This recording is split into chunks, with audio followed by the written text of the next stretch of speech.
think. I don't think. I will see. Yes, we are live. Just grabbing the stuff because we were fixing some fantasy ground stuff and it's working now. It's working now. It actually loaded the correct license. So, hello and welcome to Encounter Roleplay. So, it's a bit of a slow start today, but that's fine. That's fine. Welcome back to Inquisitor.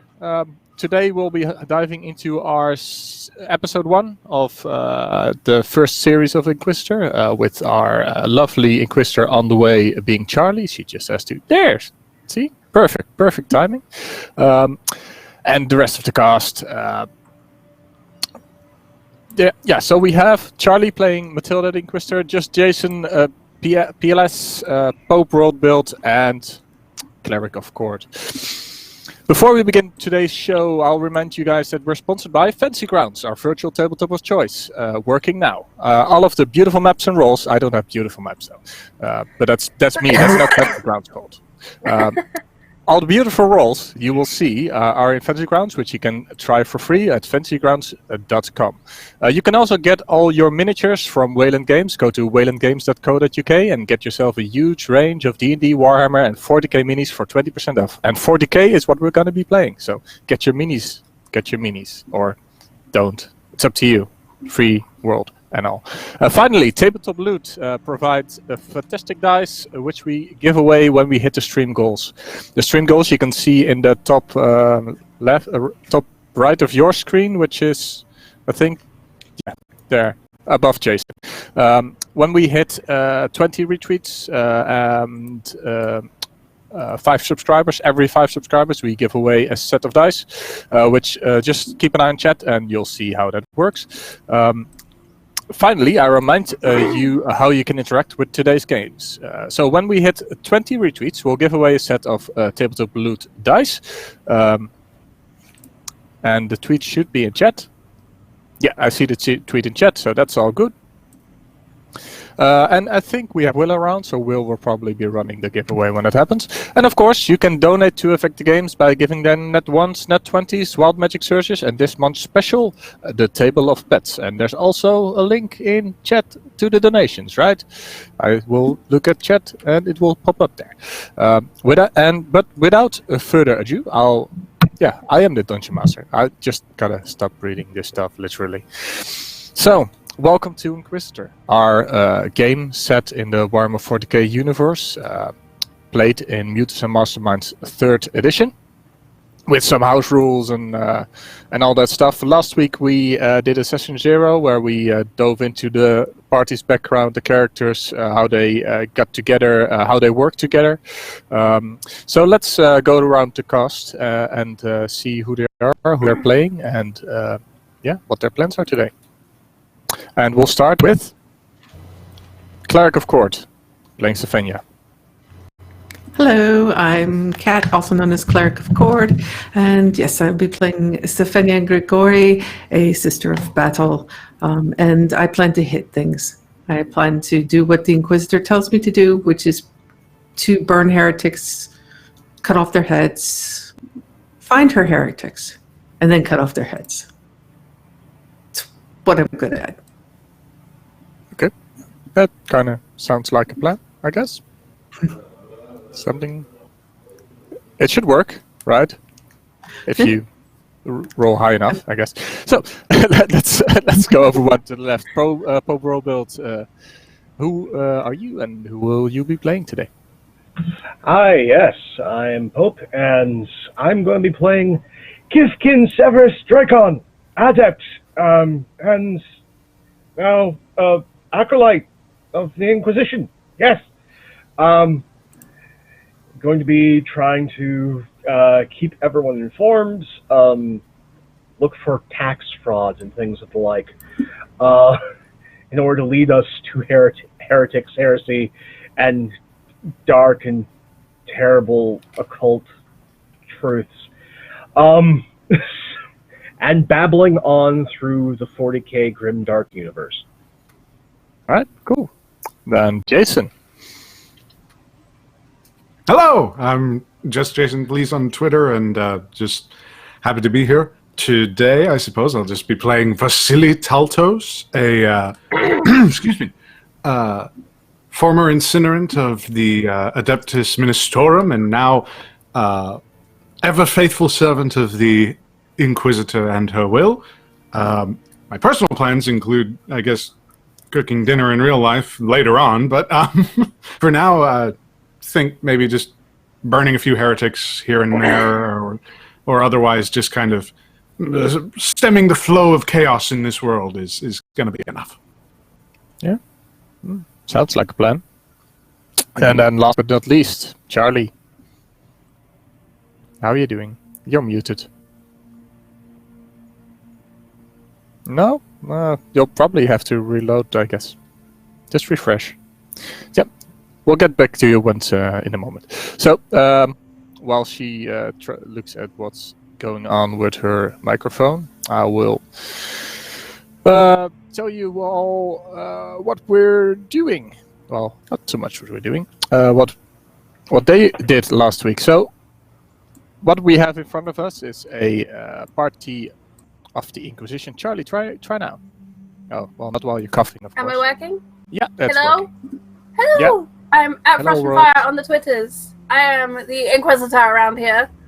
It is my job to wear the big hats and make sure that this lot find me the heretics. We were very busy last session hunting down a particular heretic, and we found a little bit more than we were expecting. But maybe you'd like to do that summary.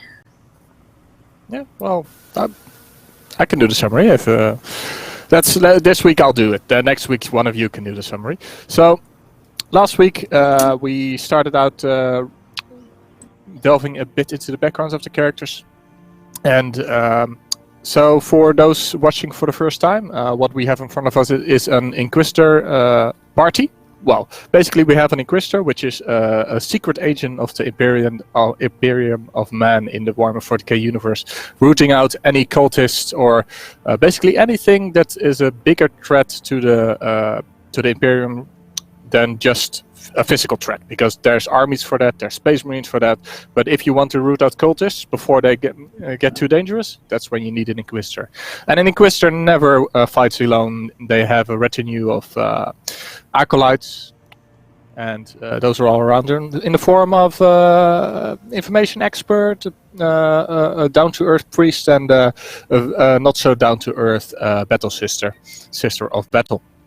And last week we ended on a chase for a cultist called Calvin. Yeah, I've got Calvin written down here. And they went down to the planet. We ended with them having a tracked down cultist, and they got down. They killed the cultists. They found some peculiar things about the skin, basically a purplish hue to it, and they killed some others. And I think you have one captive, right? If I'm correct. We do. We kicked in the back door. My wonderful, I think. Was it my adept or was it no? It was my adept. No, We were it's your three Fire in a cultists. panic.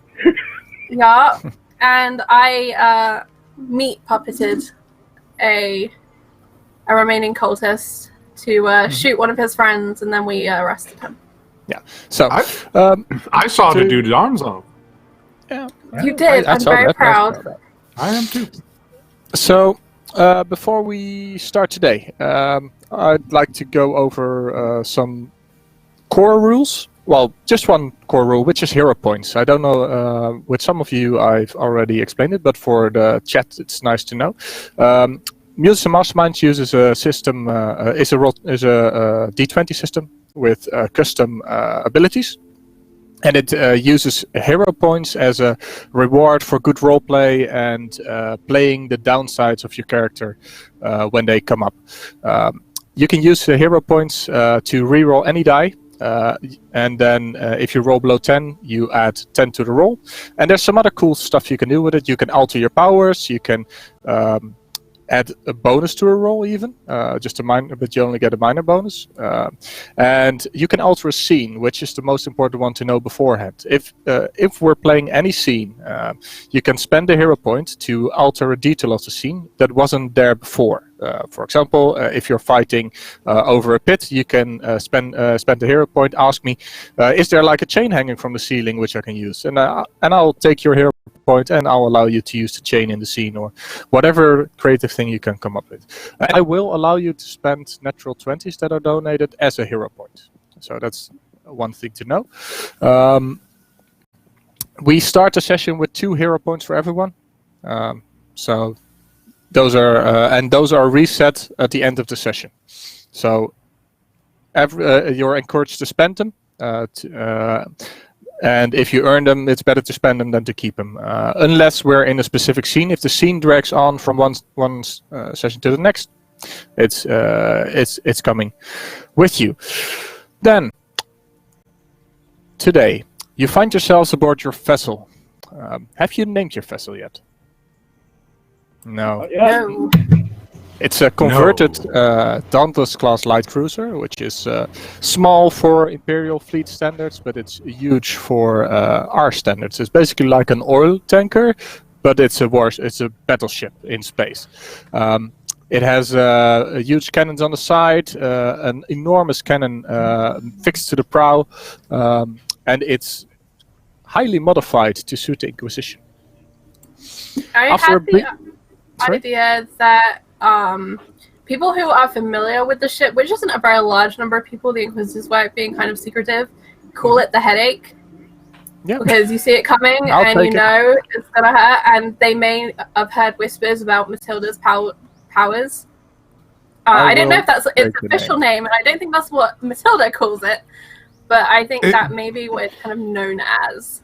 Mm-hmm. Right. Well, and there could be some sort of motif that riffs off of the head. Like, I don't know. For some reason, like... It could be like a head and then like a sun behind it. The idea of like the Emperor seeing into your mind and cleansing. Yeah. Well, the Emperor, you can have it modified son? whatever you want. The main name that comes to mind is the Emperor's son, S-U-N, not S-O-N, because, of course, we are all the Emperor's children. But something like that, maybe? Yeah. I will take the Emperor's son as a name. And then the nickname of the crew is Headache. Headache. Yeah. I guess, yeah. It is the headache. So after a brief intermission on the planet Nilata 5, I think, you've taken all the remains of Calvin and his 6 cultists with you on board and have yet to decide on how to proceed. The Arbeidschief has asked Kifkin, his contact before, for instructions on how to handle matters on the planet now that before you leave. Your initial searches didn't indicate any contamination outside these 7 bodies on the planet. We will just jump on the scene where Kifkin comes strolling into the operations chamber with a message from the Arbeids. And as you know, it is up to you, the chosen of the Emperor, to root out any evil and investigate with an inquisitorial eye. Kifkin, do you share the message? But of course. Okay. Basically, it was a request of how to handle any contacts. Anything you want to handle before you start investigating the bodies? Inquisitor, I have a request from the local Arbeidschief on Nilata 5. He would like further instruction as to what to do with containment and forwarding information should he find any. I doubt that Nilata 5 has too many astropaths, so getting word to us is going to be rather difficult as we are quite mobile.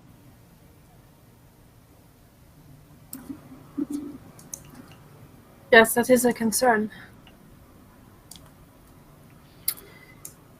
We are certain everything was contained on the planet before we left? Cursory examinations do indicate that there was significant containment. I could and probably should forward a message to the local Arbites chief to contact the local incinerants and just have the prefabs destroyed, preferably by fire. Yes, I believe they should be condemned. Vasily, you were there before us. Did you hear any rumors spread? Any names we should be aware of? Okay, I guess sort of hearkening back to the week or so of investigation that I had, well, few days, I guess. Was there any further, like, cause for concern outside of Calvin, or was it just sort of like, yeah, no, this guy's the bad guy, we got him? On this planet, this is what you ended up with. You basically caught him as he landed on the planet before he started making contacts. He took these 6 with him. So on this planet, you're pretty sure it's all good. And before you chased him over several planets where you already rooted out any leads he started. All right. So for Calvin, this is pretty much the end of his line. Okay, so I'll turn to Matilda and sort of just in tone. Well, fortunately, we were quite proactive in our methods. Simply cut out the weed from the root, and I believe no further action is required, unless, of course, specified by those of greater knowledge. And I just indicate to Matilda again. What about the purple? That is new. I'm going to have to see about either through your interrogations, finding out what significance the hue is.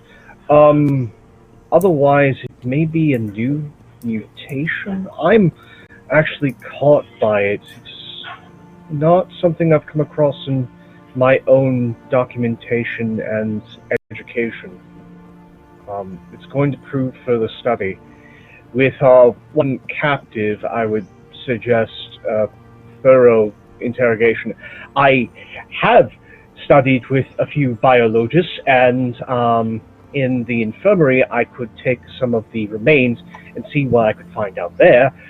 It's been a while since I've done a dissection.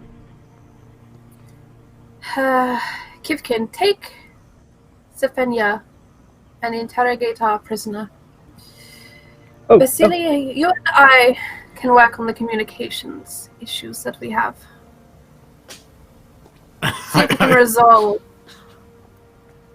the limitations that we face.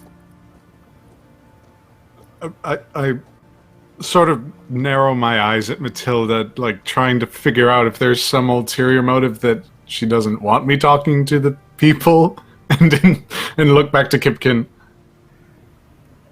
Yes, I would find it to be an excellent exercise of our weaknesses. Perhaps strengthening them, perhaps wasting our time.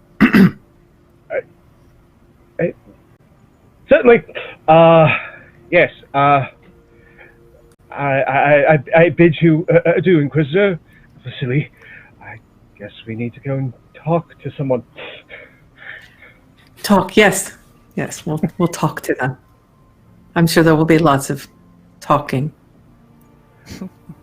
Matilda is going to take Vasily back to her captain's quarters, whatever the inquisitorial equivalent would be, and pull up a observation screen on the room in which our friend is being interrogated. Yeah. We're going to watch. Imagine the interior of the ship being almost like a Gothic cathedral, but everything is steel and adorned with scriptures and lots of scriptures to the Emperor. So this archaic screen comes up with I imagine all the screens in Warhammer 40k have like a green filter over them because they're old, but they're not old. So Vasily and Matilda will be watching.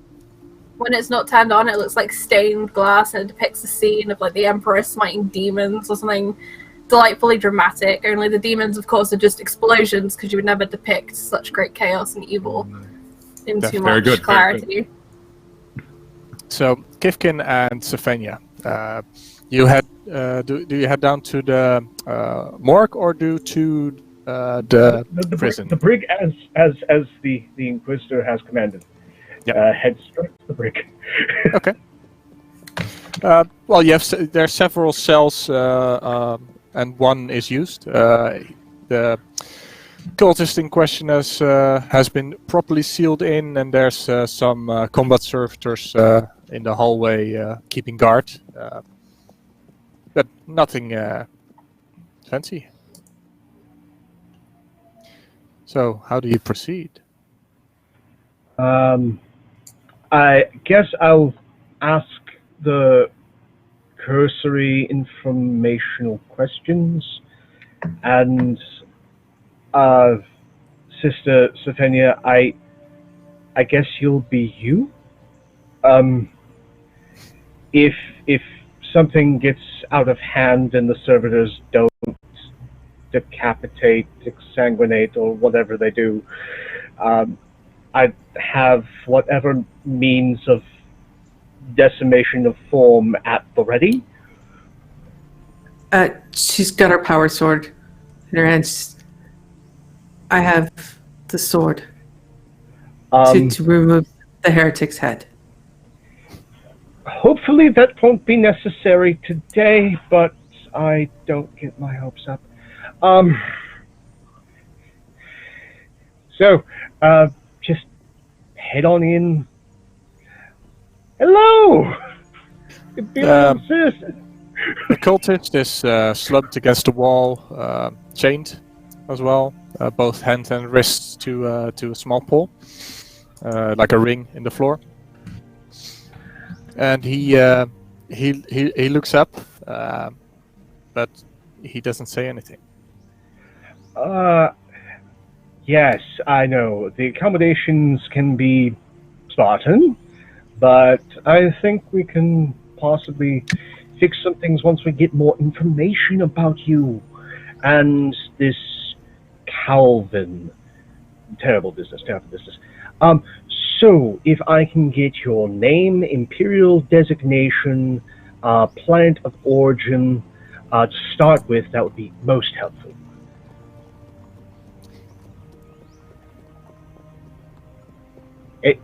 No? Oh, I see. You're okay. Well,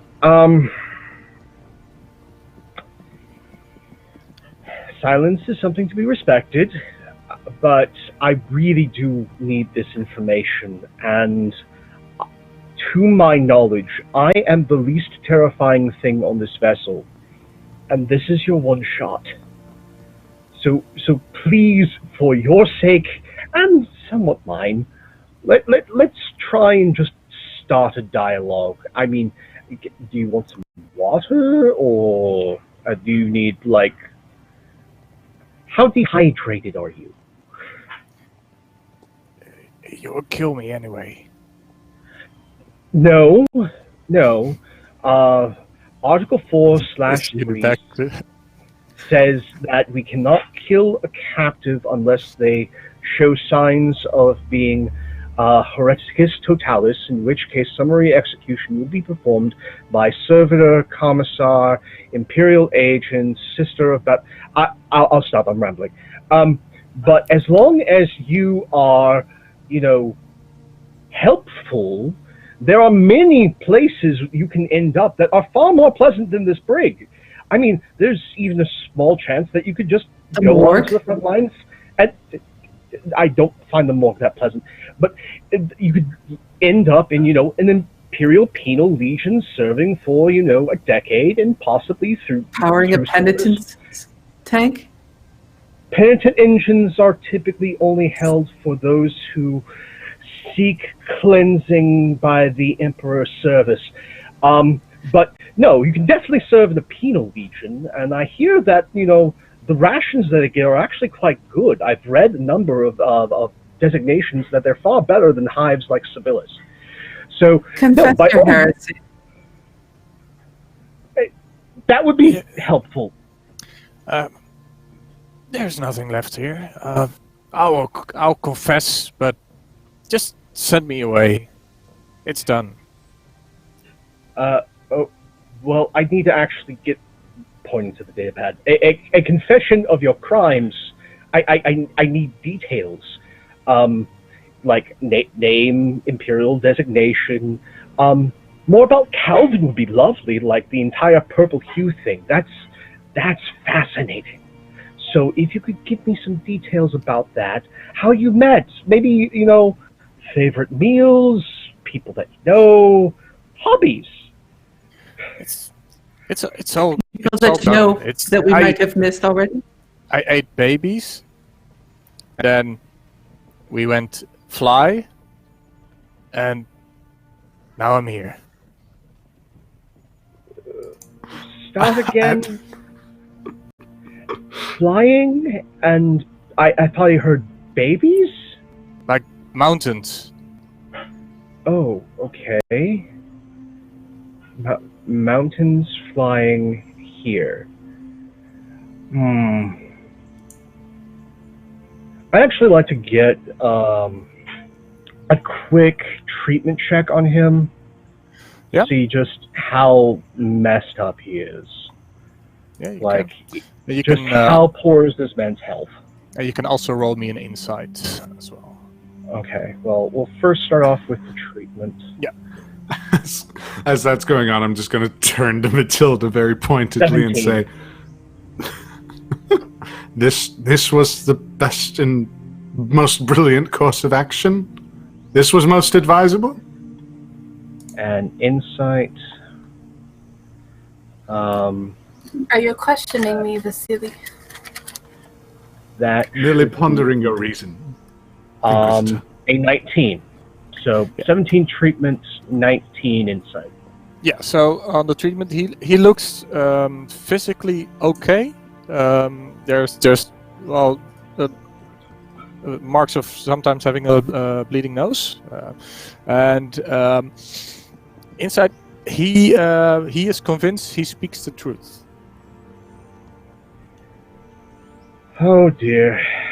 I had a feeling this might happen.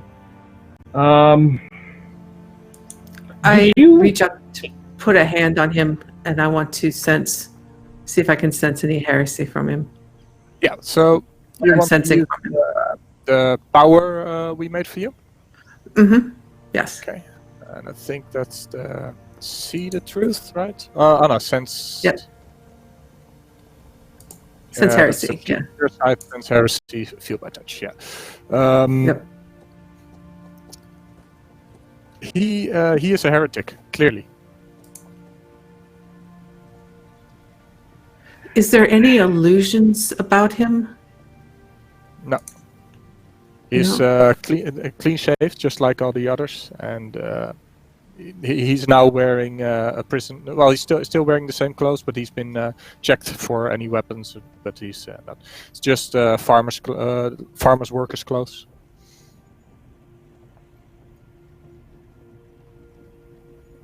I'm going to stand over him with the sword, ready to take his head off. I need one And little I bit want- of information. Seeing you start to get ready to decapitate him. I hate to stop you, Stephanie, but I need this one piece. If he tells us what he knows, he may live. And he will suffer for the glory of the Emperor. If he refuses to tell us what he knows, then he dies. He is a heretic. I understand the need for the Emperor's mercy, but right now I have an idea, one of two things that can be going on here. All right. Tell me, in your time with Calvin, did you partake of any substances? Snorting dust, injecting anything into your veins, anything of the nature, tabs of drugs, anything of the sort? Just that the sky can fall, and he kind of you hear the clinking of his chains as he waits for the sword. Crud. No. There's something in this man's head. And words aren't going to get it out. Would you like me to open it up for you? No. Looks back over the shoulder at the camera that he knows is there. Inquisitor, if you have any means of seeing what's in this man's mind, I think that's the only way we're going to get any answers.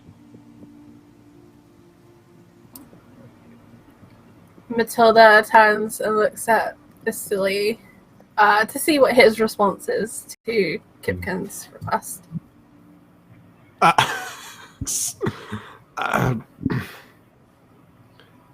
He kind of ponders it a little.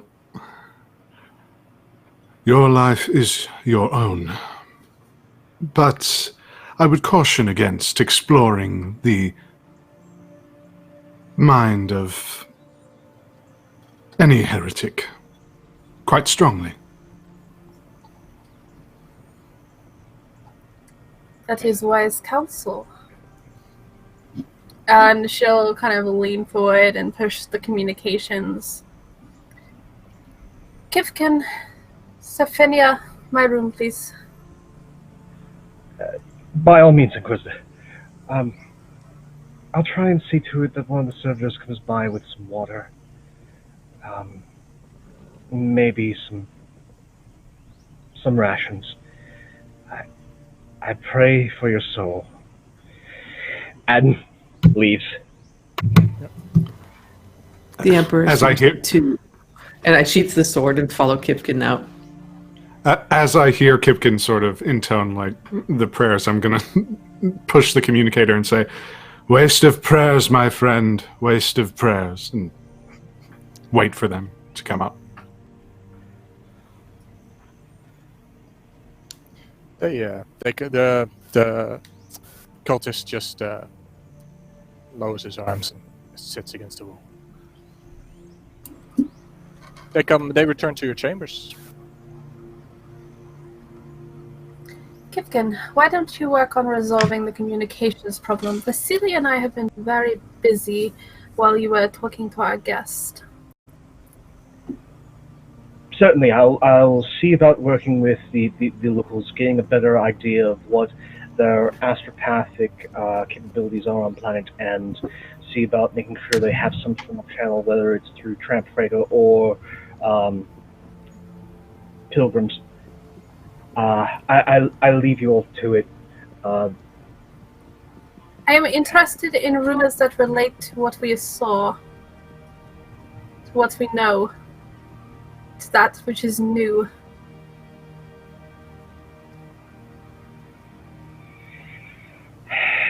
It's going to take time.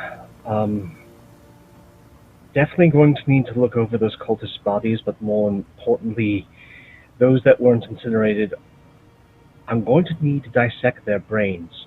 Also run at least a cursory scan on blood cultures, if there is any to be had. Time is a gap through which chaos seeps. Be quick. I'll work as fast as I can. If I may be excused, I'll go and get on the box down to the planet. You're dismissed.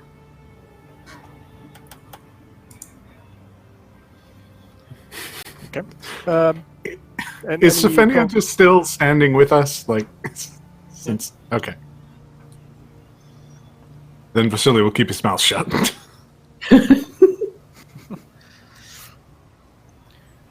She's that quiet living presence. Yeah. Stephania, what do we do with heretics? We show them the Emperor's mercy by taking their heads. Vasily, do you see any value in this man's head remaining attached to its body? It can talk if the right person is talking to it. And I shoot a glare over at Kipkin. Alright. In 4 hours, return to him. ask him the questions.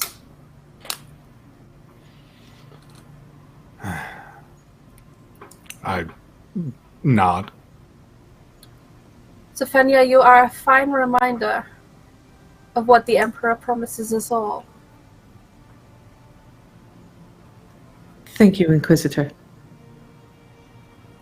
We know that intolerance is the only reaction to heresy. Good. And she kind of swivels in her little chair and puts her back to the pair of you. And taking that as a dismissal, she will go find something to do. Probably weapons practice, sharpen her sword. Till she's And I called imagine upon. her chair is ridiculously large, and she's like this tiny woman just perched in it, just like Sure. floating around.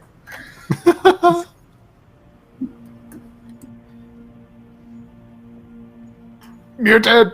You did best. Bastian, muted! Oh yeah, thank you. How you doing? Normally I'm the one telling people they're muted. So, you can. There's like a little dojo inside the ship where security troops are training both ranged weapons as well as melee. Mostly riot batons to keep any slaves in check.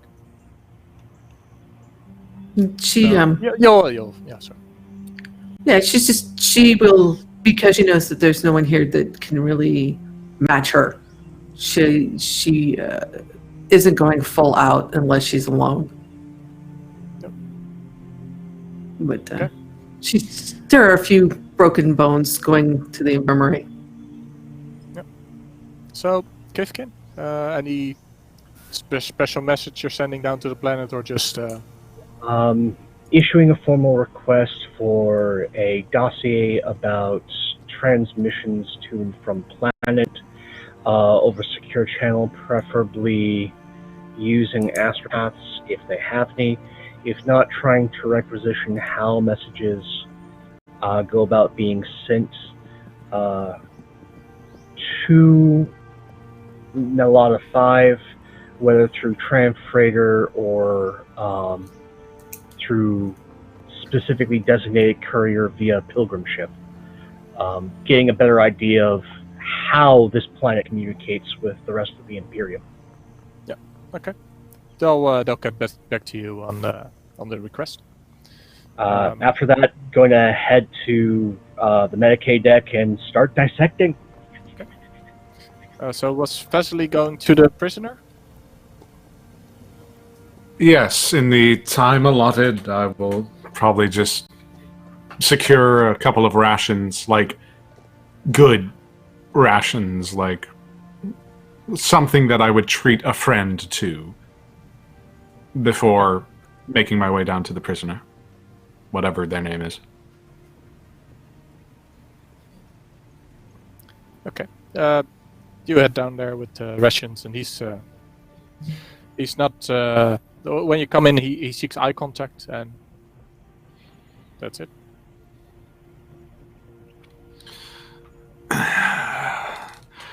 You know, my friend, the silent act so rarely works. It's best to talk. And I sit in front of him and start eating from the food. Starve, I will. If the angel doesn't kill me.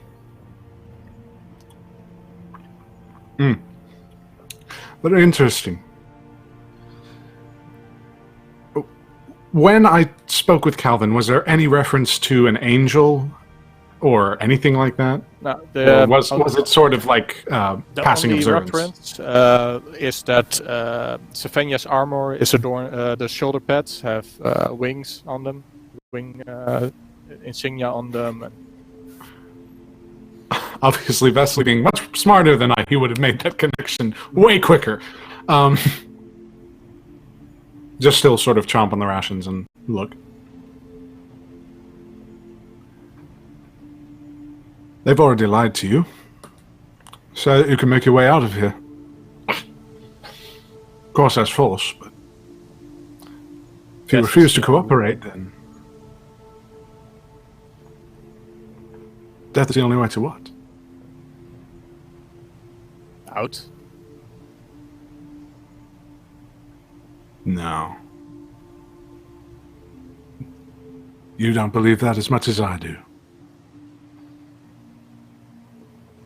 Even if you die, your soul will be lost without the Emperor's light. It will be tossed about on tides of chaos for eternity. You may believe that is what you want. What is best. But I have seen only a fraction of what chaos reaps upon the will and heart of man. And I tell you this truthfully. Even if you were to die, without the grace of the Emperor, it would seldom be a mercy. I eat from the rations once more. You can roll me an intimidate. Alrighty. It's a D20, right? It's a D20 plus your intimidate skill. Hey. 20 plus 10, so 30. Yeah, it's a net 20 as well, so that's pretty good. So it doesn't matter. I've lost my soul swimming in acid.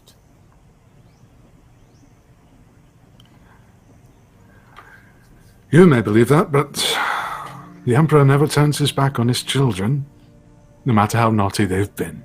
And he continues to finish the rations, I think, in front of him. He just keeps staring at you with blank eyes. Apologies. Meant to save some for you.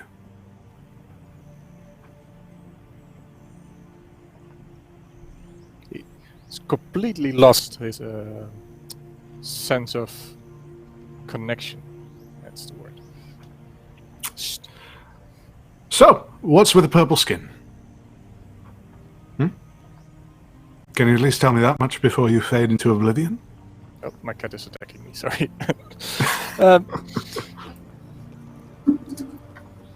He says he's a heretic.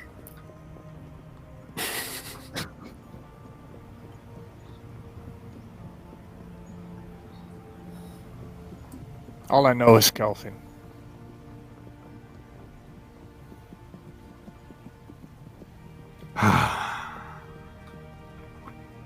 So you really are as stupid as you look.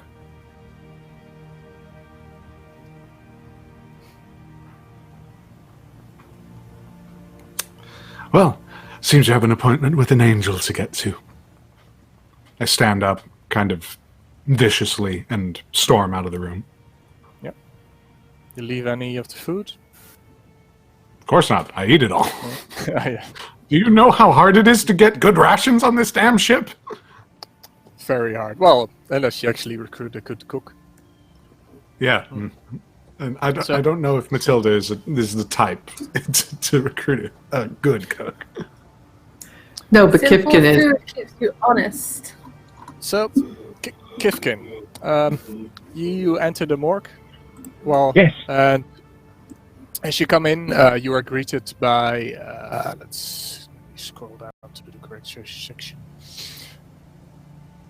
You're greeted by your physician servitor, which is not much more than a machine. In case you want to operate and don't have to skill yourself, you normally just set it to a task. When he acknowledges you, he just starts driving around again with little wheels instead of feet where legs once were, and from table to table doing actually nothing, just inspecting. On the tables, there's more than six tables, but on 6 of the tables, the cultists lie. All of them are clean-shaven head. Their clothes are still on them. They're untouched, other than being transported. And that's where you enter the morgue. The one that was just shot by the cultist the Inquisitor dominated is the body I want to examine first. Yep. Definitely want to give a thorough examination of clothes, go through all effects, bag, document, then go over, get cursory samples, specifically checking underneath fingers and toenails, cursory examination of contents of the mouth, then probably designate the servitor to clean the body after I've done those cursory examinations, and prep it for autopsy. Okay. So you can make me either a perception or investigation, whatever you have higher as you investigate the body. We're going to do investigation. Okay. Most definitely. So, yeah. Investigation. Okay, so got my total. Now to fantasy rounds. Come here, 20. That's 16. A 16. A 16 will tell you that they powdered their skin tones to match this world's genetic heritage. If you oh, the cat hit my camera. So if you swipe it off, they're actually quite pale. A lot paler than any of the farmers who would be out in the sun. And around their neck, you find wear marks of them wearing something. Well, this one at least. He has some sort of tattoo or tag stenciled in his neck, tattooed in his neck. Okay. Get a picked over, take pictures of the tattoo, and then we'll with a and you can crayon. roll in expertise technology to see if you can find what the marks are from. Okay.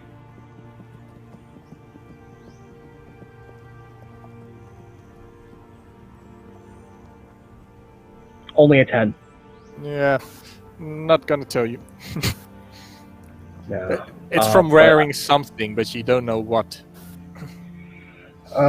Just going to circle around that after taking the pics, see if I can excise that particular piece of skin, and then through just slight abrasion try and get a clearer picture later.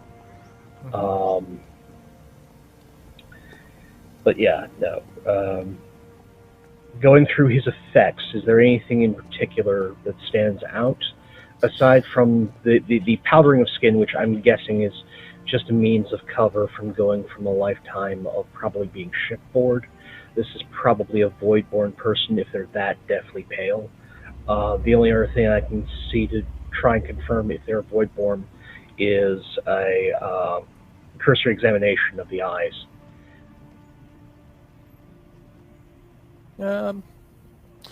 It doesn't appear to be void-born.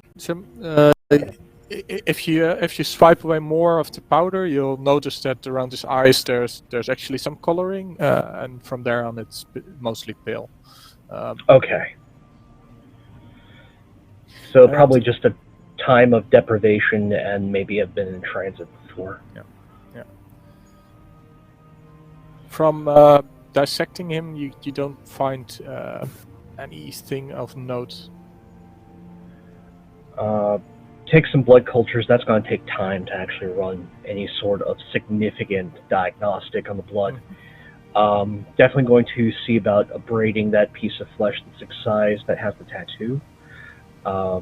And then once it's abraded to a point of being a little more recognizable, taking pics, putting that in documentation, and then spending the next hour writing everything down and recording a audio reading for the Inquisitor. Okay. And after that, is there anything anyone does until the report comes in? I think the Inquisitor is probably scanning audio channels in the area, any small vessels that poof past, internal, just listening in to various rooms. She kind of does it in a way as like background noise, as she kind of inwardly kind of meditates and channels that psychic power that she has, just rooting and listening. And I imagine she kind of goes into the morgue and she can hear Kipkin talking aloud as he goes through his process, kind of making mental notes. Correct me if I'm wrong, and if he doesn't kind of talk to himself as he does things. Oh, that's kind of how I imagine him working. He just, unless there is someone to stop him, and especially since most of the ship is servitors and not actual people, he will just talk because no one will stop him. Yep. Basically, all the security. He has no internal log. It's all external. All external. All external. Yes. So after you sent report, do you head on to Calvin or one of the other buddies? After that report, since the other ones were extremely scorched, Yeah. I've dealt with corpses that are burned. There's not much there except you can possibly find teeth or bone fragments and send them for analysis, and most of the time that's only going to tell you how they died and maybe if they had cancer. So the burnt bodies are just a waste. The last two of the line that were hit actually have their upper half pretty preserved. In that case, just stick a pin in that since it's already suffered extreme cellular degradation because of the violence of the heat. Those two that have the top halves will be done last. Go over to Calvin. Yep.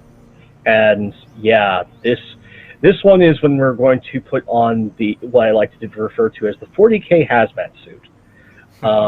So taking actually one of the void suits that's usually used for outdoor maintenance because it's fully environmentally sealed, and puts that on, and then goes about working on this thing, which is clearly something's wrong. As you're performing this autopsy, I think Vasily would have made his way down to the morgue, and as you're like hulking on this like giant suit, I just sort of think, excuse me, I just sort of think Vasily would sort of intone, "Getting dressed up for a date, I see." Manner of speaking, the purple hue may in fact be some sort of organic toxic compound, and I definitely don't want to encounter it, as he puts on the helm. Well, be gentle, we didn't buy him dinner.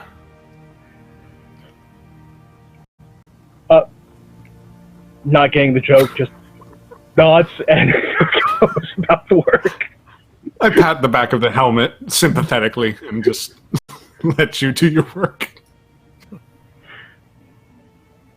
So as you approach Calvin, his body it's no longer shimmering, and it compared to the normal colorization of skin after you die, he's gone a lot more purple, but more like bruised purple rather than magical.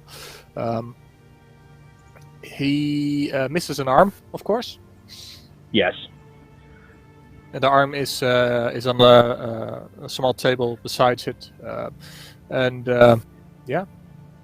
How would you? Again, starting with the personal effects, going through everything, bagging it. Does anything stand out, or is it more of the same?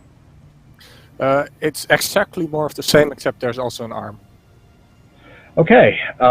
In that case, again, taking pics of everything, then bagging, putting them over on a cart.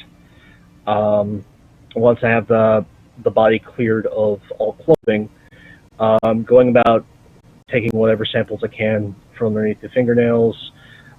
This time also getting swabs around the chainsword wound on the body, and then taking pictures of the wound to make sure everything compares right, that there's no quote-unquote chaotic growths coming out post-mortem, and then going about checking the neck, seeing if it has the same tattoo. It has the same tattoo. Okay. You can roll me another perception or investigation for the We'll do investigation. bed down. Is there any way, since I'm in Nope. the room, to also... Oh, fuck. You can actually walk up and do so. So that's the way. Yeah, I'll just go ahead and, like, as an aside, separately, I'll also try a perception check just to see Yeah. what happens. Not much better. I'd like to remind the two gentlemen that they do have hero points to use.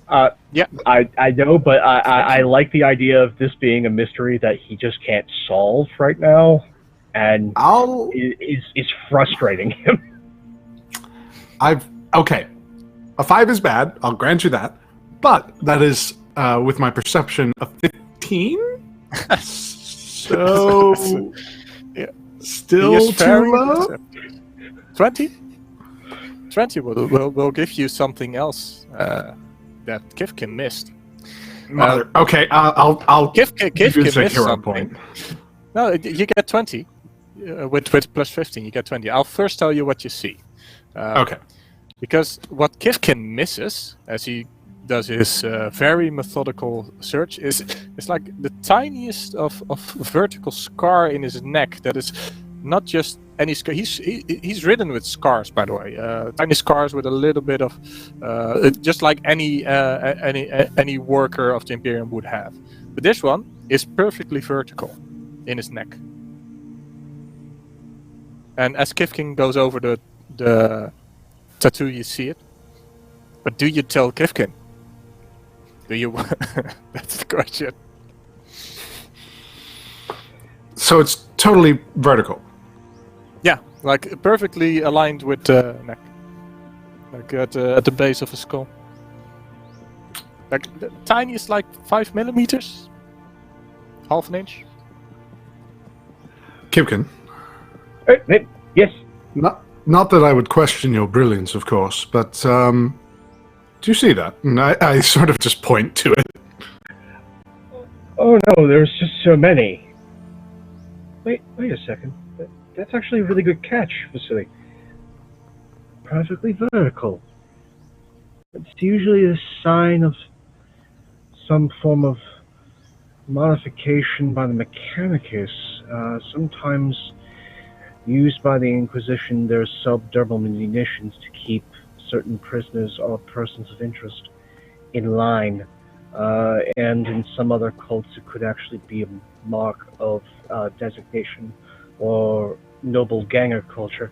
There's so many things that it could be, but that's an amazing catch. And then going about, and what in mortician speak we refer to, get the big tweezers. And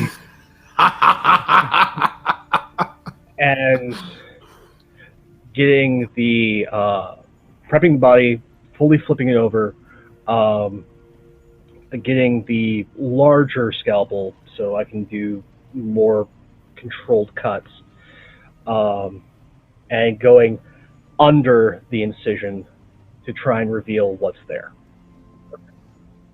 You can roll me a minute. Okay.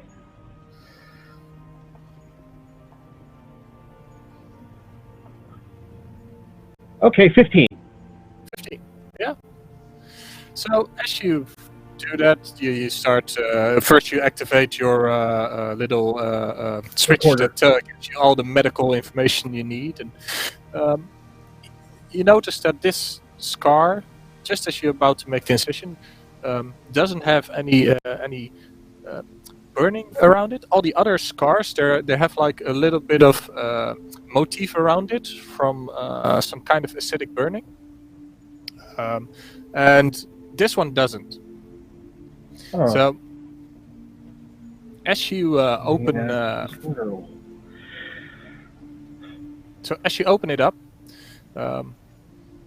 you find, well, it opens up like any flesh wound, and you find like a tiny metal splinter. But where normally a metal splinter would be corroded in red, this one is corroded in purple. It's embedded in his nervous spine, right in the middle of the nerves. Note the vertebrae placement as well as what disc this is adjacent to in the neck, and then excise the piece of metal, get a baggie and a tray, toss that in, and then put as always, because adepts do this, taking some wax, putting it over the baggie, inquisitorial seal along with a script of text, a prayer to the Emperor, denoting that this could be chaos tainted. And putting that off to the side, maybe form of taint, maybe mark of designation. Further investigation will be necessary, but scars are acid burns. This is all strange. Now, to get tissue samples on the purpling, if it's not somehow tied to that piece of metal. I find this to be significant enough, and just run to Matilda, like as soon as we excise this piece of whatever.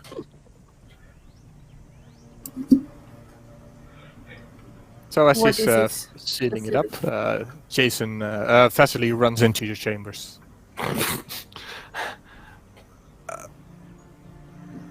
Have you any knowledge of what this is? Have I seen anything like this before? I'm guessing probably not, because I didn't know what the purple was, so...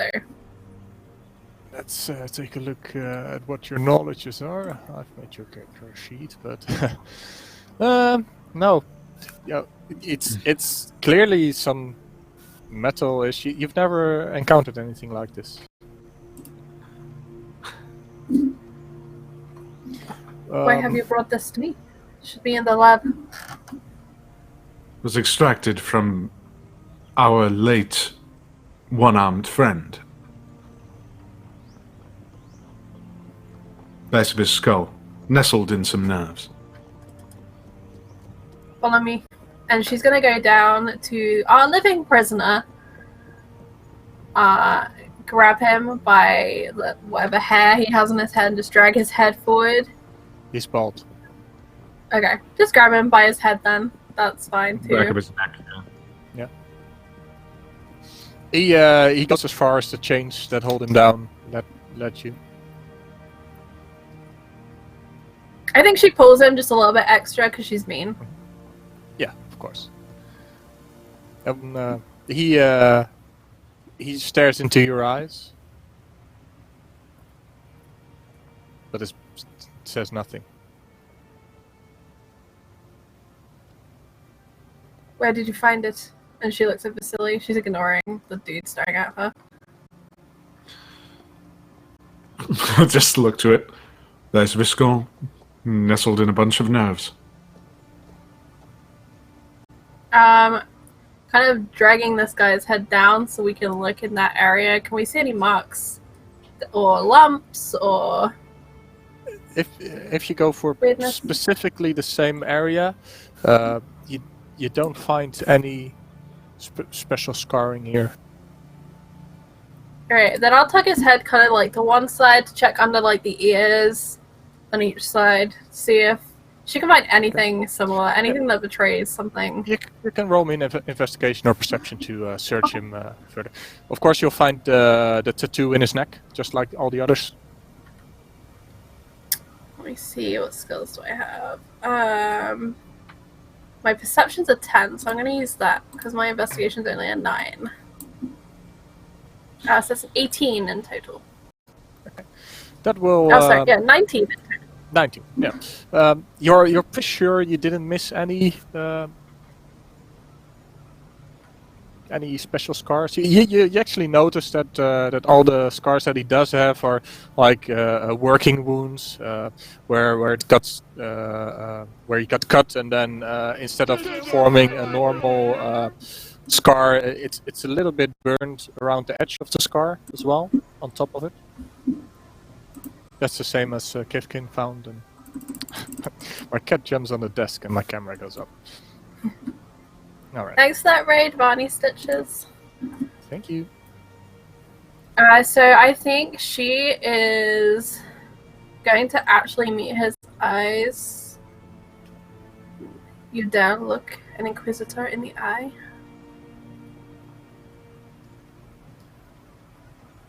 I'm dead. And she's gonna reach to her belt and she's gonna get the key for his bonds. Mm-hmm. And she's gonna just let him go.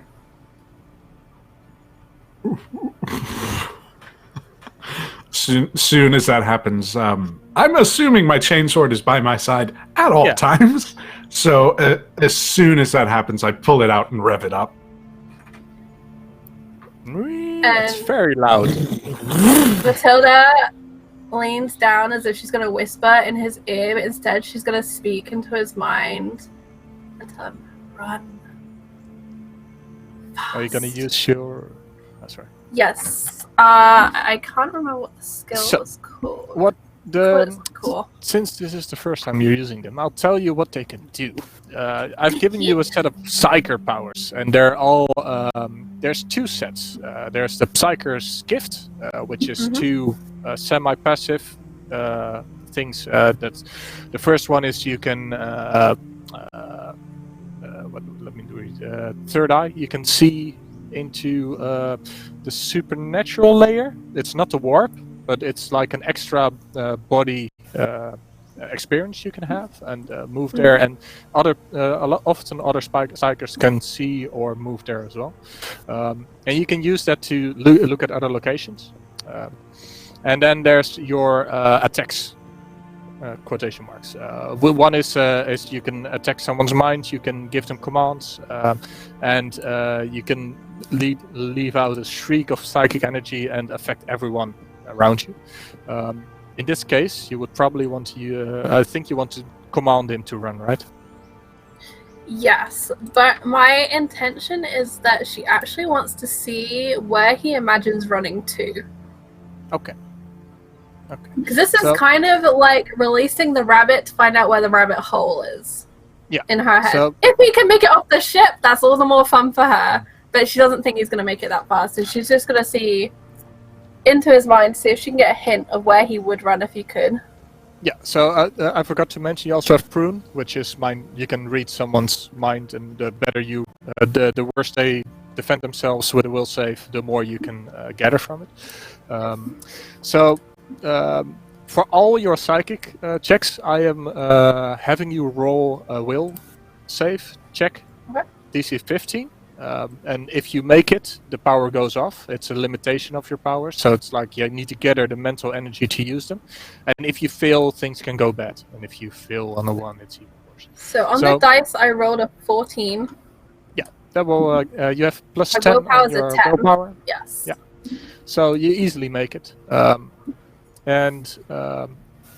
As you give him this command, he starts running, and then we will make an opposed will save. To see if you can read his mind. You get. I rolled an 18, so that's a 28. Yeah. I think. And he rolled a 12, and he has plus 3. You're giving him 15. That means your 3 degree. You can read all his thoughts. Little brain. But she is being very focused and specific. She just wants to know where he's imagining going because she knows there's bad juju in his brain. She's seen this. She doesn't need to be psychic to see there's bad juju in his brain. Yeah, okay. So, as you give him this command, where his thoughts were, his thoughts were just random words popping up every now and then. No cohesive chain of thought at all. And as soon as you give him this command, all that remains is the word "run," over and over and over again. You let him run. Mm-hmm. Okay. And she'll probably just hold up a hand to stop Vasily, or maybe even just like one finger. He just runs, and all that remains in his mind is the word "run." And all the other thoughts, well, they were there, but they're kind of far in the background. Like if you're having a camera and you're focusing on one item, and the background just blurs. Everything, all his other memories blurred. Inquisitor? Just still rattling chainsword in hand. Does he try to run past me at any point? Yeah. He runs for the door and then starts running down the hallway and if you let him reach one of the end of the corridors, he just takes random left or right. In his mind, nothing changes but run. Hell no. As soon as he tries to, run past me, I may let him go, but I'm chasing him down. And Matilda just walks quietly after, following along the scene and just waiting for her command to fade a little bit, because she obviously went too hard. This is the problem with mine. You're probably going to come around the corner with and see this with her sword and just kind of go, "Oh, prisoners escaped," and there goes a knee. Yeah, at one point he just runs into the dojo and runs straight through the door into the middle to the other side into the next corridor. Like a solid minute later, Vasily's come with a fully revved chainsword, screaming his head off. "Prisoners escaped! Prisoner!" Oh, she's already gone after him. She's right on his heels. She's got the sword. She's just every now and again, she'll take a step forward, lunge, and either lunge forward with the sword or try to take out a knee. Just take out that leg.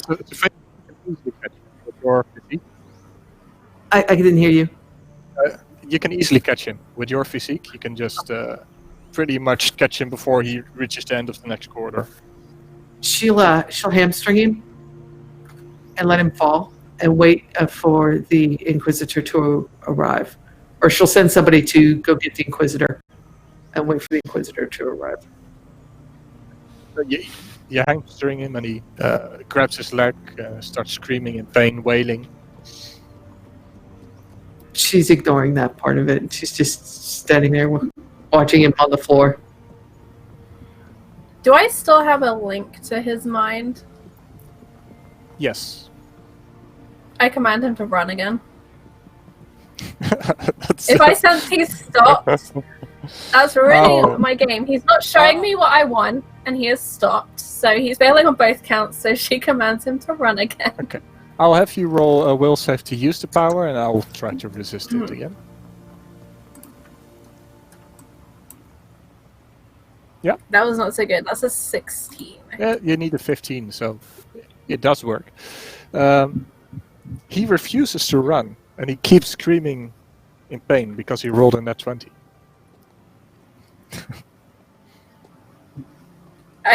She rolls these very dark grey eyes and kind of clenches and unclenches a gloved hand and continues to walk through the corridors. I imagine she can kind of hear the chaos, the people running to come and find her, the dude screaming his head off because he's just been hamstringed by a sister of battle, Vasily and his sword. And shouting. And shouting. Very loud shouting.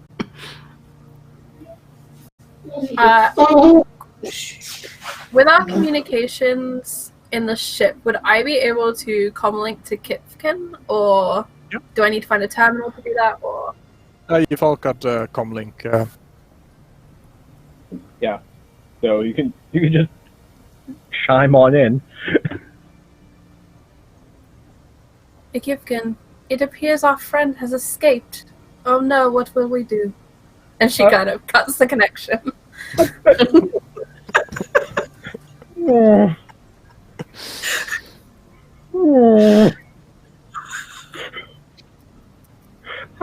didn't want to use this today. Kifkin is still sealing up any other.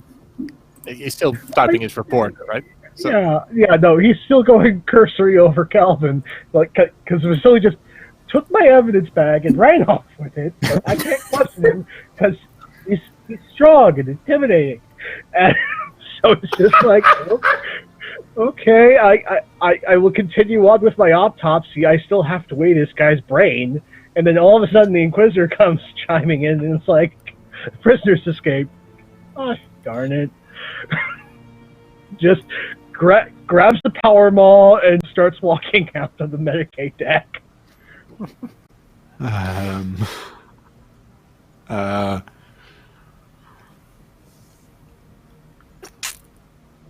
We're at the training, like the firing range, right? yeah, like you have a little training range, and then there's in the middle. There's the door corridor leading into it in the middle, and then straight across is another door, like in the length of the ship, leading into the next corridor, which is the barracks, like the dormitory of your security personnel. Soon as I can, like, I'll walk over to the prisoner and put Matilda on comms. And is there a reason why you have decided our prisoner needed some fresh air? I don't know what you mean, Vasily.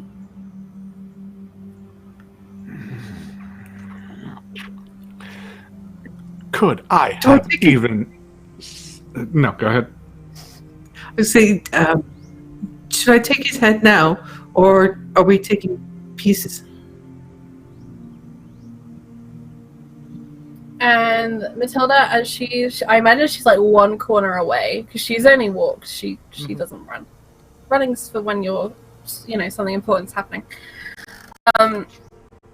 She is gonna try one more time to command him. Only this time the command will be, "Show me where you will run to." And she closes her eyes and she focuses on that white noise she'd been listening to, all of the voices of the servitors kind of doing their mechanics and all of the trade vessels passing by, of Kipkin down in the morgue going over his autopsy. And yes, I should make that. You can roll me a willpower to see if your power goes off. No, that's in that one. That'd be 11. But the question is, I do use you a use your hero point. point? Yes, please. All right. Because now is not when I want there to be feedback and bad stuff happening in Matilda's brain. No. This would be like the worst time for that to happen. And as tempting as bad things is, maybe not today. Okay, I will take your hero point, and you can re-roll, and if it's below a 10, you add 10 to the roll. Let's try this again. It's exactly a 10. So That'll be a 20 with my plus 10. yeah, it will go off. He will automatically make a will save against your DC of 15. He, as you probe into his mind again, try to force him to think something again. He resists, but it does show other. The background blurs a bit, stops blurring a bit, and all you can really gather from it is that there's a lot of images of him being in sort of factory environment, but it's all very faded and vague. And as soon as the pain comes back in, like a bright red flash, the background blurs again. She has a long hard blink.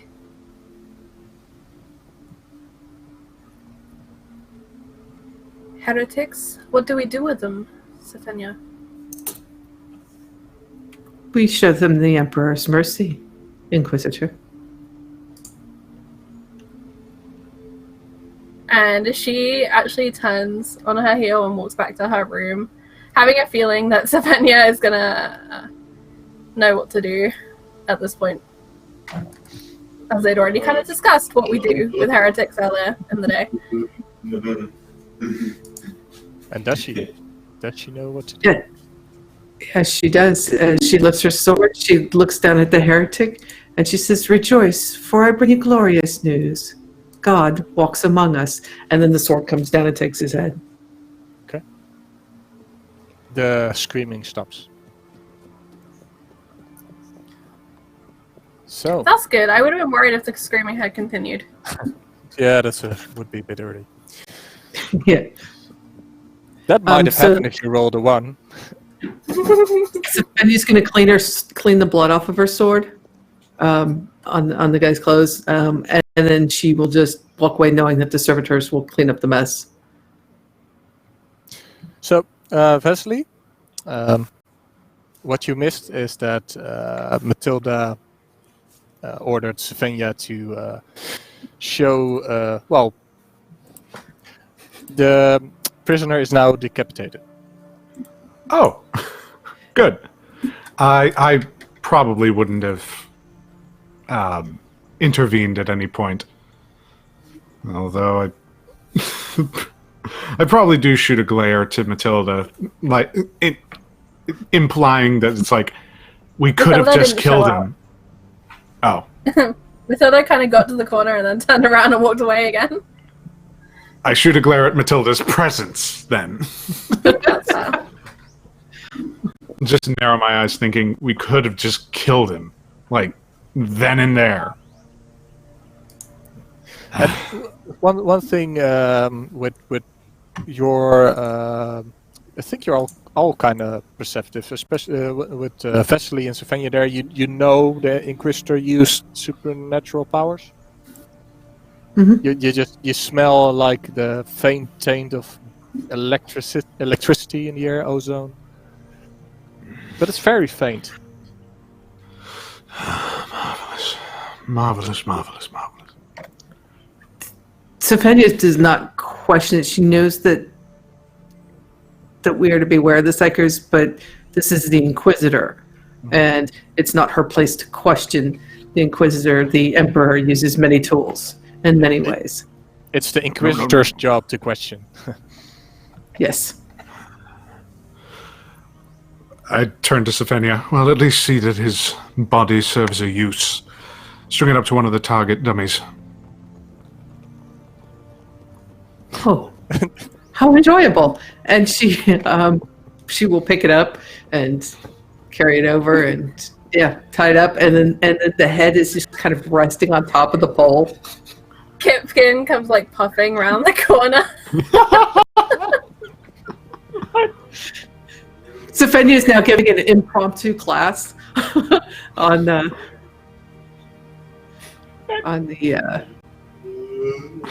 proper ways to hand-to-hand combat, that type of thing. As soon as Stop a Kipkin prisoner runs, escaping.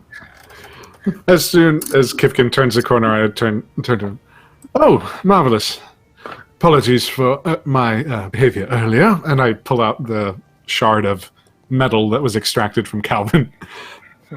The Inquisitor doesn't know what this is. I'm sure she'd like to find out. And I hand it to him.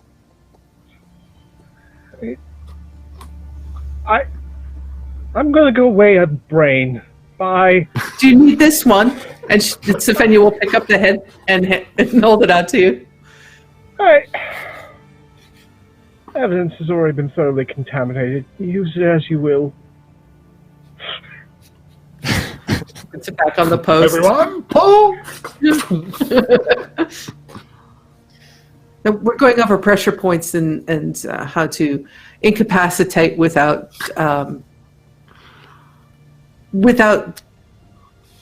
keeping how to incapacitate physically without, so that they may still answer questions. The Inquisitor needs to be able to ask them questions, and it is our job to bring her things that can still answer those questions. I'm just yelling from the back. Alternatively, you could aim for the head and hope. Okay, as this scene goes on at the training ground. Let's see, where are we at the moment? We have the sliver bagged, and we have some bodies in the morgue.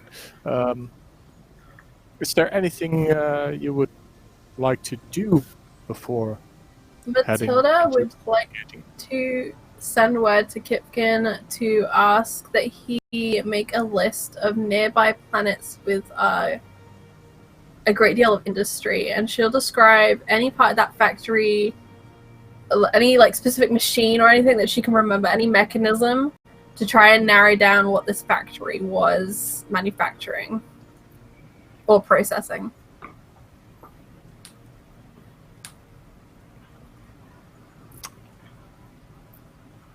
Now, manufacturing probably on that scale, and given the scarring, may indicate an Imperial hive world, or at least manufacturing capabilities that should be at least double-checked here on the La 5, though it is an agri-world by designation, so processing would be limited.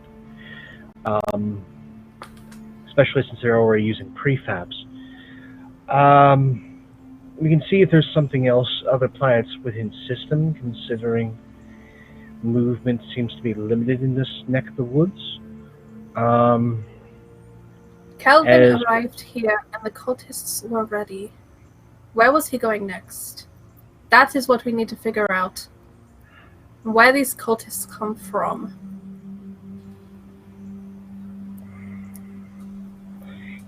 Probably need to do a chemical analysis on the metal, as the fragment itself may tell us more about planet of origin, what this thing is. I've never seen discolorations of this nature before. I mean, you've got mutation. Kipkin! Jonas. Kipkin. Figure it Yes? out and tell me what you find. Do we Okay. not know what ship he was traveling on? We didn't. Does he not have I think. what ship he was I think he traveling was. on? I think he was on a general transport, right? And we knew that because we knew when he was going to come in and arrive. Yeah, basically you chased Calvin from some other worlds in this sector right up to this point, but none of them We came don't know. from any manufacturing plants. Do we know if he had passage booked beyond that? You know that he had none planned. None planned. Yeah, and from his MO before, he came to a planet, recruited, started a cult somewhere, like a little sect, and then he moved on to another planet, and you've How long? rooted out. How long on each planet? About a year. He's patient, and you could only track his movement back 3 years. So you've been spending quite some time chasing him and rooting out the sects he started. But this is the first time you actually find any information of where they might have been before this.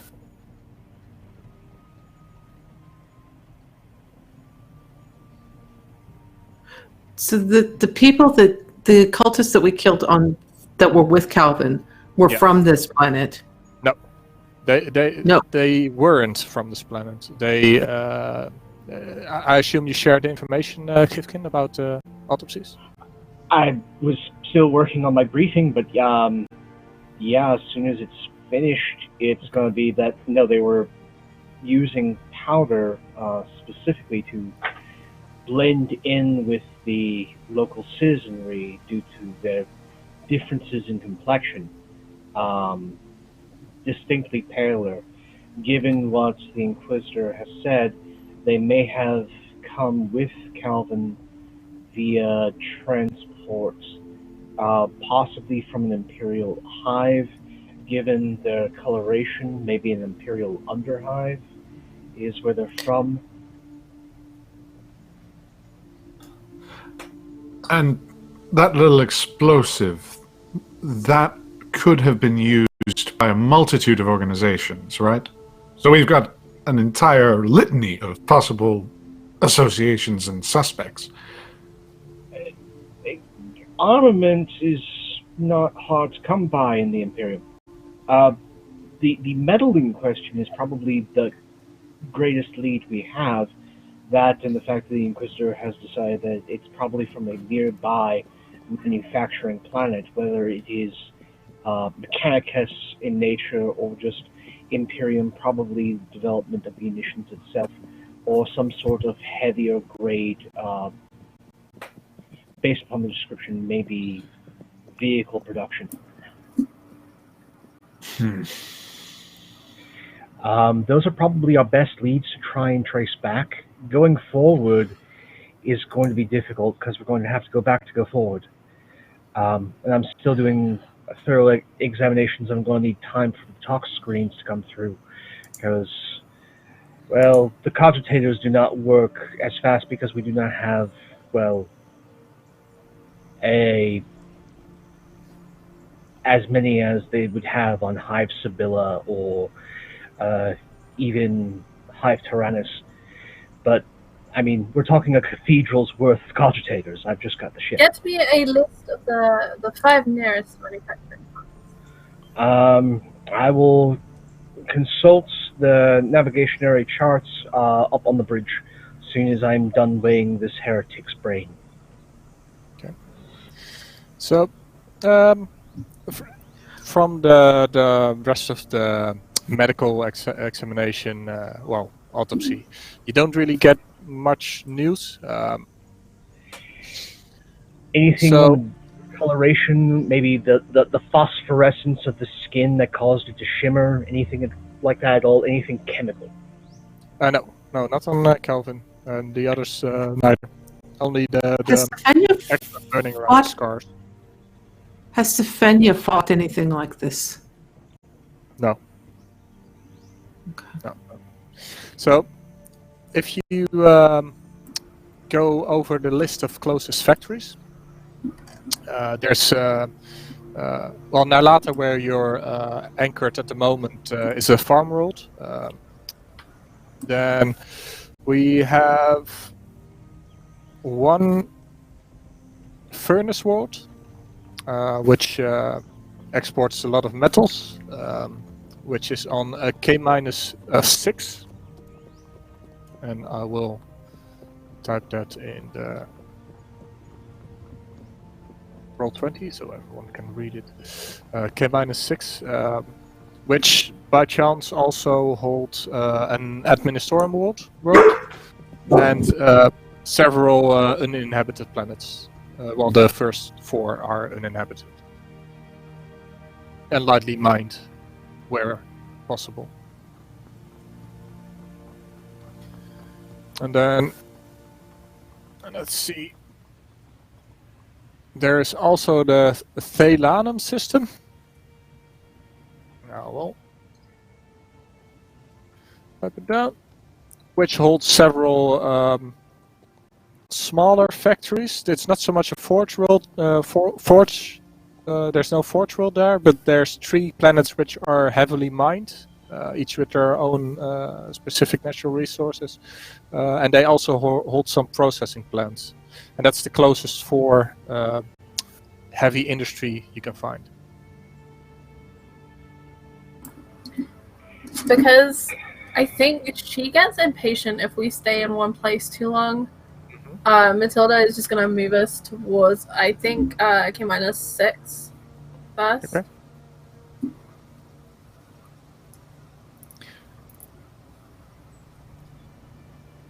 As soon as Kipkin's done, obviously issuing the condemning the plot of houses and any final paperwork he needs to do. Yeah, and Kifkin, you know this Administorum world? Yes, I noted that within the K-6 system. There's also the first world and the dead worlds, which are mined. The sponsored system with the mining planets, including local processing, is also noted. But given those factors, as those are the primary worlds, given cursory analysis, what I would suggest is we make haste for the Ministorum world, specifically in case there has been a cult already built there. That could do houses, and I'm talking noble houses, worth of damage if something ill is there. Likelihood of material, possibly the net's tightest around the Talatum system, as there's heavy industry as well as mining. So the foreign object may have been an artifact that was found by Calvin and then through corruptive means implanted within his body and brought him closer to the dark powers. Is that the purpose of this device? Unknown. This is just conjecture. But given the fact that we have a cult activity that involves the degradation of mind through the use of some form of vision questing that does not involve narcotics, at least nothing within cursory screening. It may be through physical trauma, ecstaticism as it were, trying to commune with the dark powers, with him acting as a conduit, instructing them as how to commune, and having a foreign body which allows him a better means of bridging that gap. What is the topography of these planets? He mentioned mountains in the first interrogation. Mountains. Well, there are mountains on the lot of 5, but I can pull up the data. I would figure on the furnace world there would be high mountains and deep valleys, hot, rich with ores. As for the dead world, they probably wouldn't have much in the way of mountains. Talata system, depending on how those planets are, topography may have mountains. So what you can quickly pull up is that on the Cabanus system, the furnace worlds used to have mountains. They are all mined and replaced by foundries. And the Administorum world is mostly lush, but has several big highs with a lot of Adeptus Mechanicus buildings as well. That's the Furnace world. The Furnace world has some Adeptus Mechanicus present, and the Administorum world has mostly Administorum, and for the rest is almost like your standard Imperial world where families live, families grow up, levies are recruited, sent to war. Standard Imperial planet that has Administratum basing. Yeah. Probably a local repository for the sector. Yeah, and they also govern this planet. So, they have a double role there. Are there any mountainous regions on that Administorum planet? No. Not that are renowned, so to say. And then in the Thelanum system, the info you get there is there's 3 planets there. One is a dead planet, which is almost like our own moon, but dust and sand mostly. There's no mining going on there. There's a gas giant, which is actively mined by cloud factories, and it has a mineral belt, which is also actively mined in space. And there's a tomb world, which does have mountains and valleys. But the valleys are filled with lakes of acid, which is being mined there. No window chicken dinner.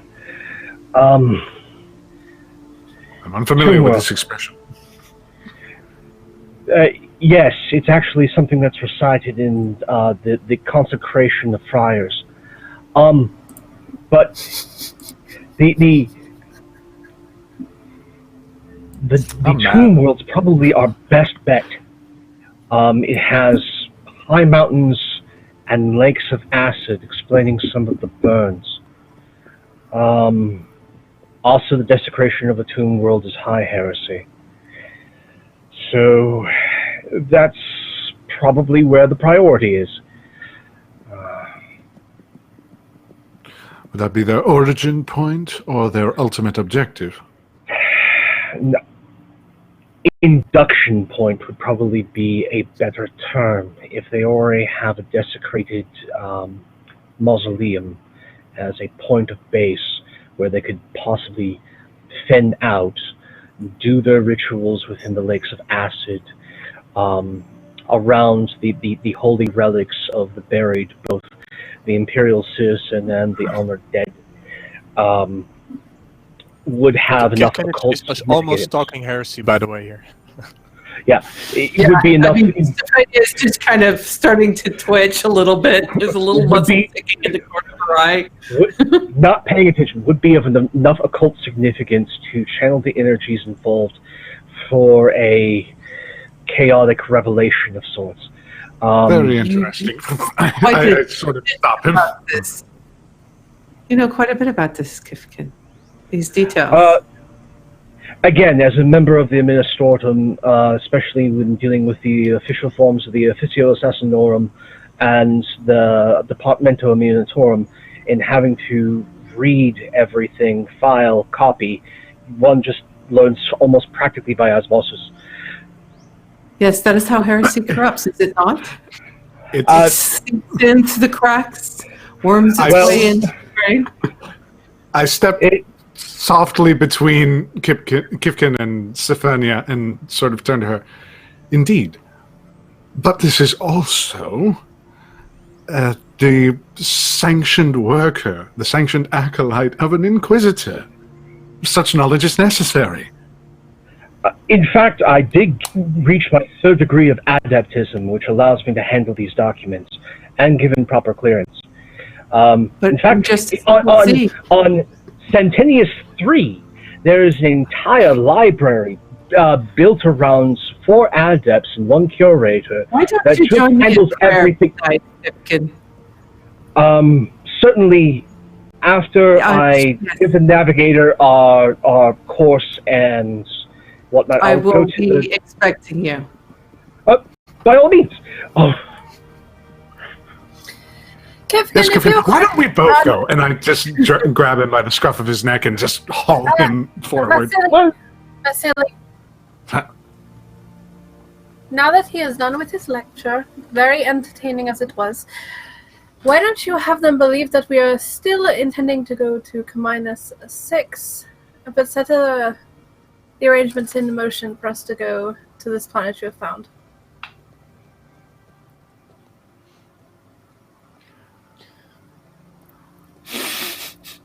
I would rather they believe the Inquisition is everywhere. I will file 2 separate flight plans. One through official channels, one through proper channels. File 3. Send us back in the other direction as well. Certainly, I can send us to the gateway out of this sector.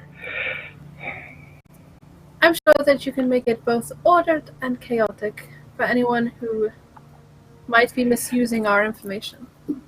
I can see about changing decimal places if that's necessary. I don't need to know. Okay. So, do you you make 3 flight plans? But what? 3 separate. One. Yeah. The actual flight plan is to the tomb world in question. That's the Thalanum 3. Thalanum 3 is where we are actually headed. That flight plan is only logged with the captain of the vessel, the navigator, and then filed through our secure astropath back to Inquisitorial headquarters. The other two flight paths, one is going to be filed in triplicate, look like the official means of where we are going, which is to K minus and heading there. And then I'm going to file a haphazard flight plan and essentially spam it of us heading to the gateway system out of this sector. Okay.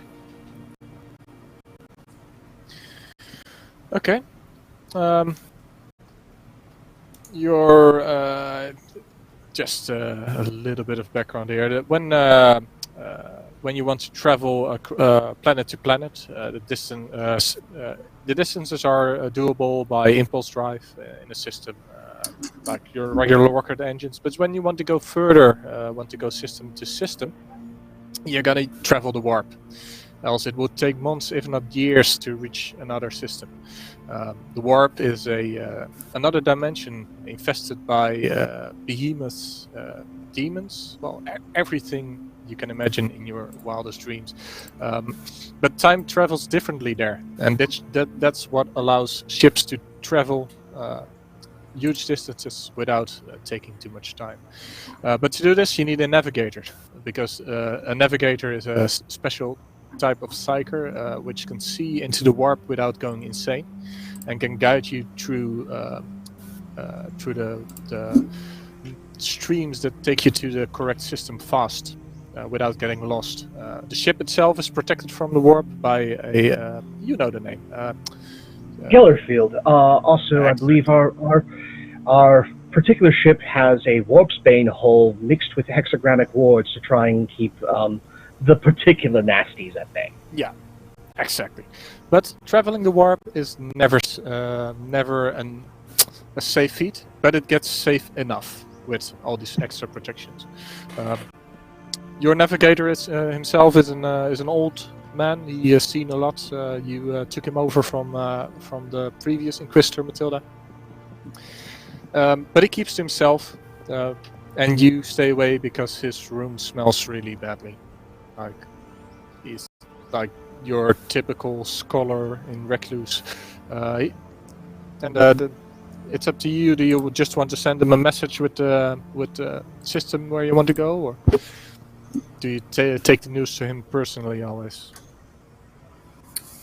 I think she would personally go down with whatever Kipkin's prepared for instructions and deliver them. So, no, webcam has a tendency to walk. There we go. Yeah, he's in his quarters, keeping to himself. There's a whiff of incense as you approach his room. Gotta keep the stench of corruption outside, right? He's a psyker just like you, but he sees into the other realm a lot more. Good evening, Inquisitor. I have a map for you. We have a journey to undertake. Okay, where to? And she'll lay the paperweight down in front of him. Thelanum 5. Oh, Thelanum 5. I've been to this planet once. Well, How did you find it? Itself. Well, you take the ship there, you harbor there, but I've never seen the planet. As you know, I am confined to my duties here. Indeed. It's interesting that you've already been. It holds great shrines, I've been told. Yes, I have been told something similar. I would rather you not speak the name of our destination.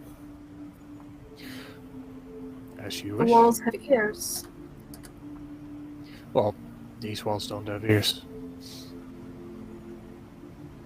You know, I am the only one allowed here, and its orders are all the way at the prow of the ship in a special capsule with a shield that can open and show him the void, the warp. And as you wish, I will set a course. At what date do you wish to leave? The engines could be ready in 6 hours. Yes, that will be adequate. He makes a very deep bow, his beard touching the floor, and waits for you to leave his quarters. I think she takes a moment to really look around and look towards the screen through which the void will obviously kind of unfurl. Yeah, it's like a pod at the front of the ship with the panorama, and currently the metal doors before them are closed, and the glass is almost a meter thick, adorned with special symbols inscribed. You can see all the wordings there. In case his psycho abilities are just kind of passively monitoring everything in this room, she is definitely thinking that even the warp has ears. There's something about her mentally, if he's reading her, that just says like she's suspicious of everything right now. There's a heightened level of suspicion. Yeah. And then he shield. To your senses, he does radiate psychic ability, but you know he's supposed to have a deep connection. So. And I think also she's purposefully thinking how many things have ears that shouldn't have ears. And then she'll probably take her leave. You feel oddly comfortable in his room, other than his smell. It feels closed off in a psychic sense, but then connected as well. So, as you leave, he goes to the console and orders the ship's servitors to prepare for warp jump. And is there anything specific you would like to discuss or do before we head off to Thelanen 3? I think there's something that would kind of be a bug in Vasily's mind as the proceedings have sort of progressed as such, and I think he probably would have approached Matilda on a personal basis, just to kind of express to her some concerns. We'll call them concerns. Yeah, go ahead. So, if ever she's in her quarters, Vasily would probably be waiting or like wanting to be invited in, but would not take a step forward without like explicit permission. I think for like 3 days she's hanging out in her quarters and she knows Vasily is waiting and she just keeps him waiting. And then on the third day she finally just Vasily just through the door just calls for him to come in. There's my cue, and I walk into the quarters. I must say, working for the Inquisition is quite different than my service on Kulth. I should hope so. It has importance. Yes, and many exciting opportunities for deception. You've lied to me? No. But you have concealed from me many things. This I understand, of course, such is the nature of the Inquisition. But understand, if you wish to engender trust amongst your faithful, and I sort of look to the screens and see if there's one of Sefenia and one of Kifkin. At the moment, the screens are just the scenes. Frescoes. Frescoes, yeah. Then I would suggest perhaps a modicum of honesty. Tell me, Vasily, in what way do you believe you have been deceived? What have I obfuscated from your sights? Well, first of all, you didn't tell me you were a psyker. And second, I'm sure that I would have been much more composed had I understood your plan for our former guest. Your composition is of little interest to me, Vasily. That is your own. Lack of control. It has nothing to do with mine.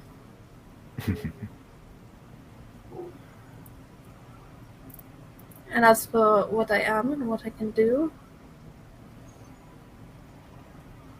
does it interest you?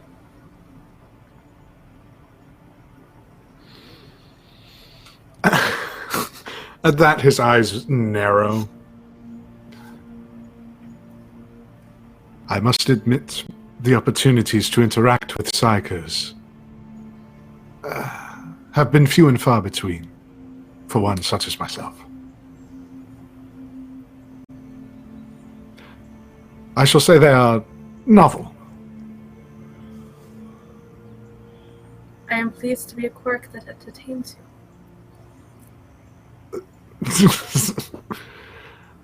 Of course, that was not my intention. I shall say then that they are of interest. No, please, Vasily, tell me, what is your intention here? What is it that you really want? To know how to serve. To have the path laid before me, as clear as it was with the Commissar's orders.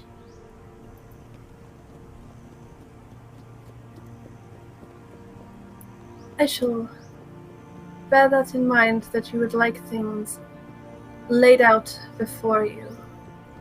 Explained as an idiot would explain it to idiot troops. You may report to Stephania. She is very direct. I think you will appreciate it.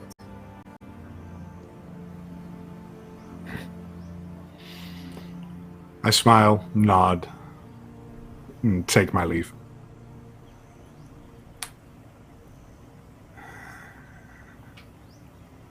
I don't go She to waves her Stephania. hand. All the screens light up, and it's like Stephania, Kipkin, Vasily. I do not. Whatever I do not go to Stephania. I do not. Okay. Well, as your ship goes into the warp, it always starts with the engines buzzing up, taking several hours to slowly get to critical mass. It is possible to do an emergency warp jump, but the risks of such are huge, and that's why you take several hours to prepare the ship and all the crew to go to another destination. Everyone has his own methods of dealing with excruciating moments where, in the warp, where sometimes you can hear the demons crawl the skin of the ship. Other times it's eerily silent, deep vibrations. But everyone has their own way of dealing with the time in the warp. Do you know any specific method your character would deal with the insanity-inducing period? Yes.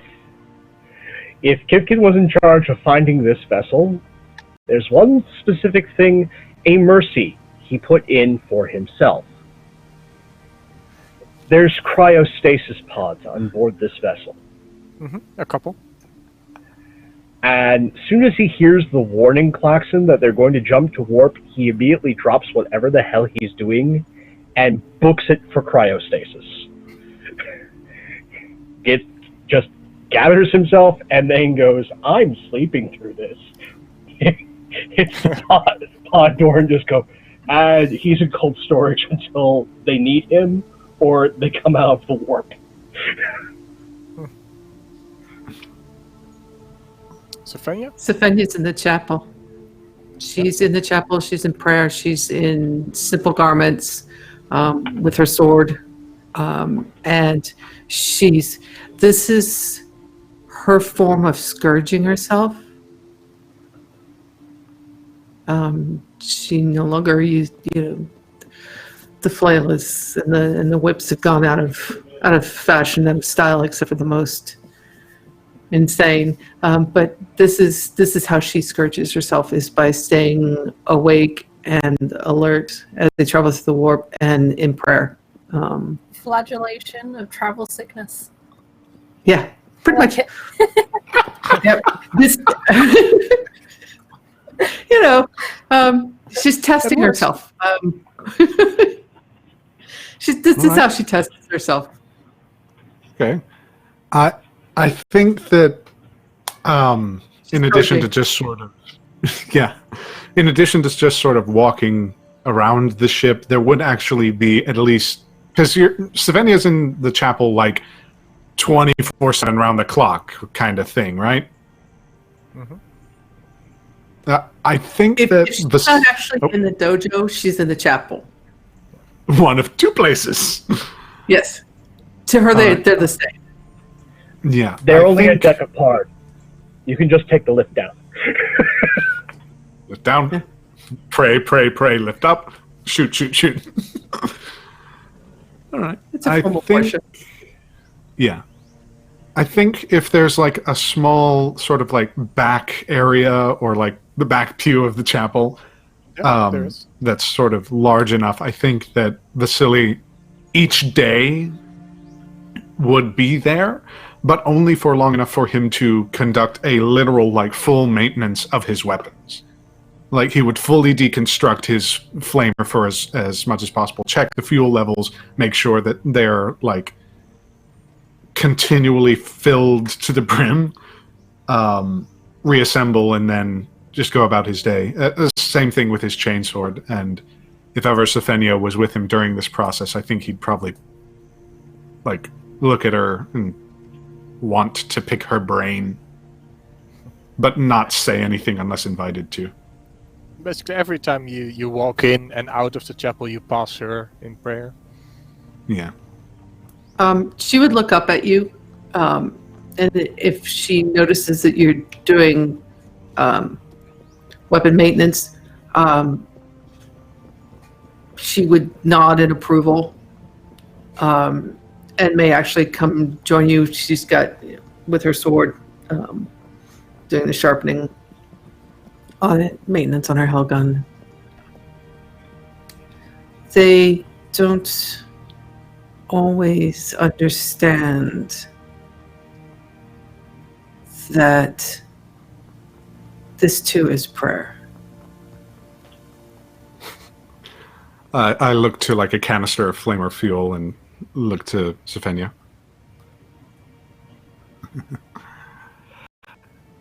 You have scriptures on your armor, yes? Yes. Sealed with wax. Yes. I hold up the canister and shake it a bit. His word made revealed. To my mind, at least. And to my learning. The Emperor bid us to burn out heresy in many ways, whether through the purification flames of Scripture or in literal sense. On the front lines, Both right. however, I must say, this was always much more helpful than a book. And I go back to reassembling my flamer. She's just gonna look at it. Then you have not seen his words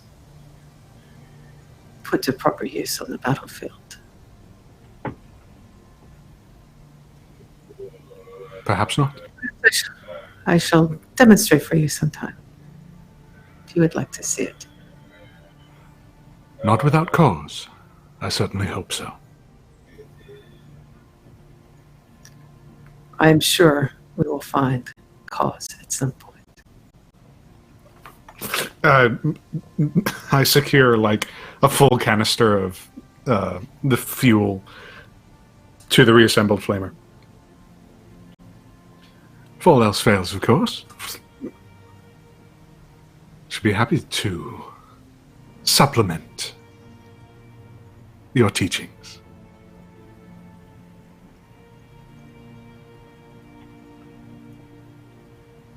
Fire burns pure.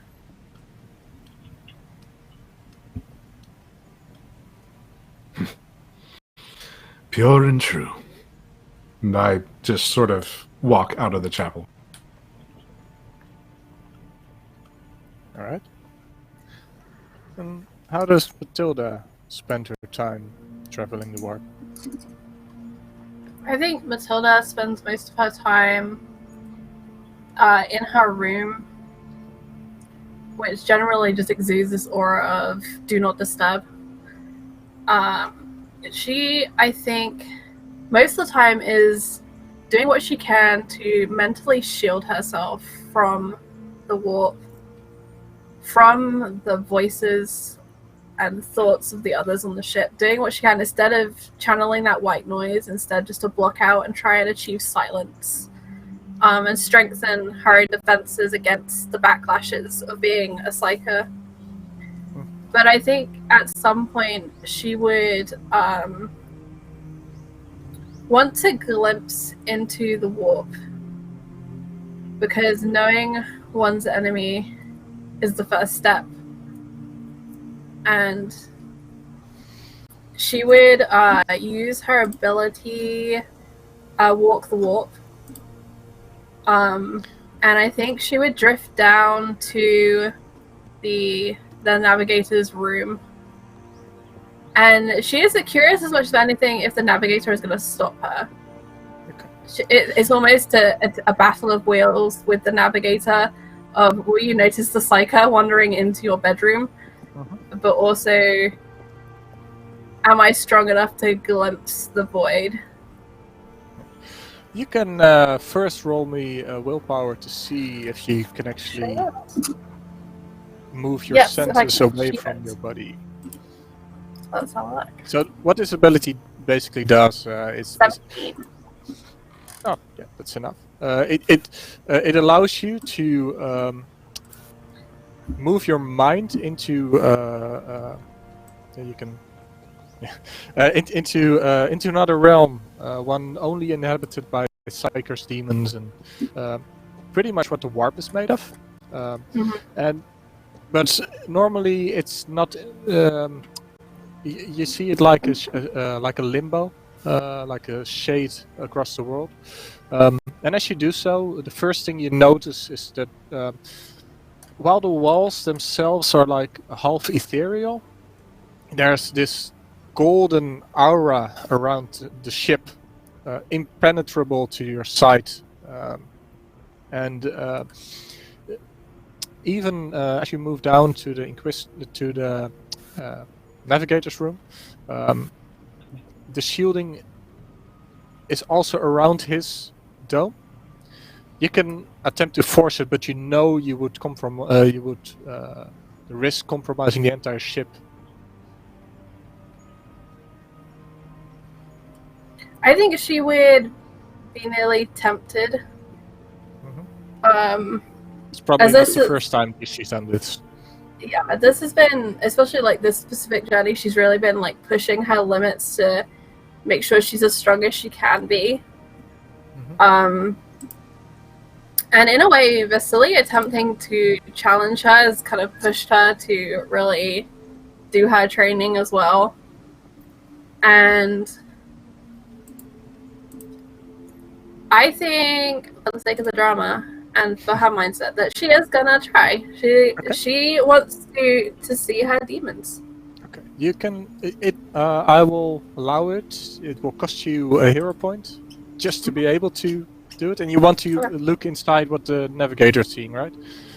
Yeah, so he goes into his room, and I imagine that physical shield Roll is me a gone. willpower and see what happens. Still a thing. Well, this is all my fault, guys. I'm so sorry. 15. A 15. Yeah. Yeah, that will take you inside his room. As you move into his room, it opens on the shield. You slip through it.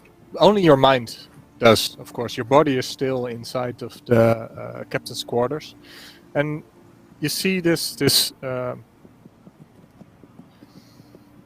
horrible image in front of you. Streams of blood, souls, demons. But the ship is moving across something like a stream of lighter, well, more like space dark, void of any demons. And far in the distance, you can see a small bright light, which you... I don't know if you know it. No, you'd have to ask Kifkin what it is. But the navigator is fully focused. His eyes are turned inside out.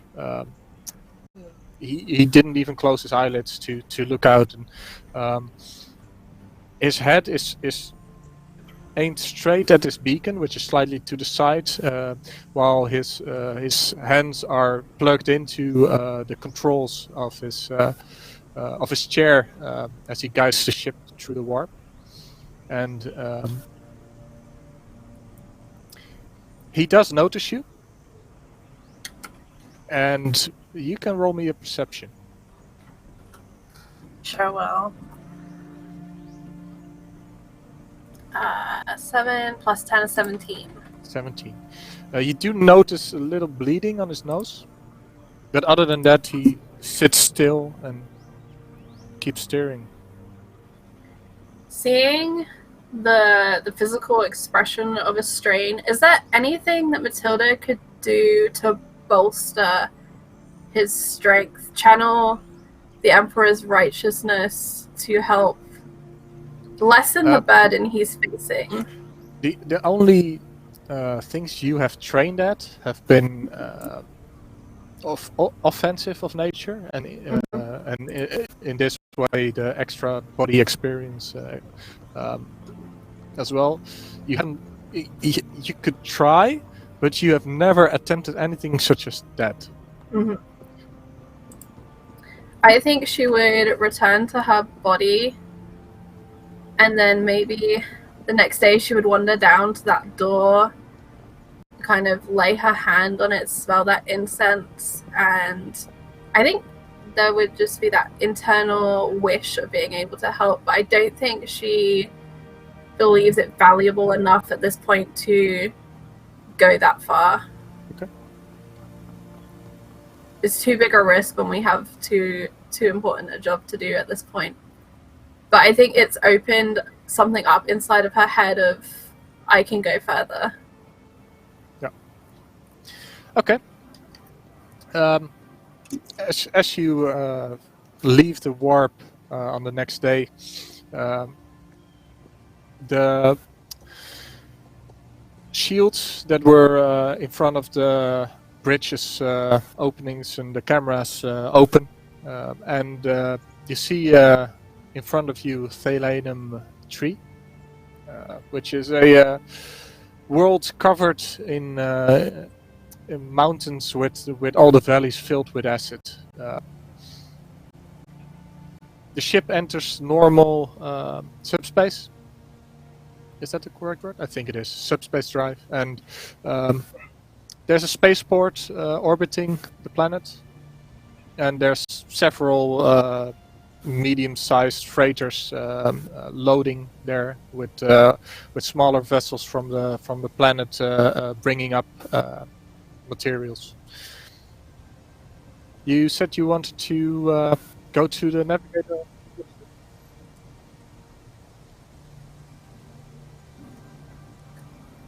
So what was that, Bastian? You kind of cut out. Yep. Oh, you wanted to go to the Navigator first thing? it whatever work? Kipkin told us that we needed to do. No, you said you wanted to check up on the Navigator as you... Or Oh, just another yes. Yeah, yes. Unless you want to do something on the planet first.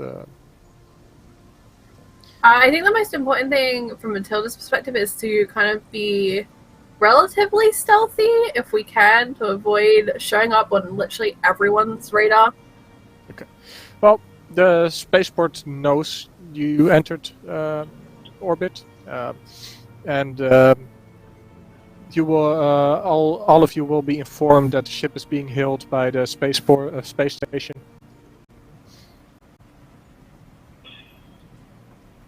I think that falls under Kipkin's jurisdiction, and then yes, Matilda will go and check on our navigator.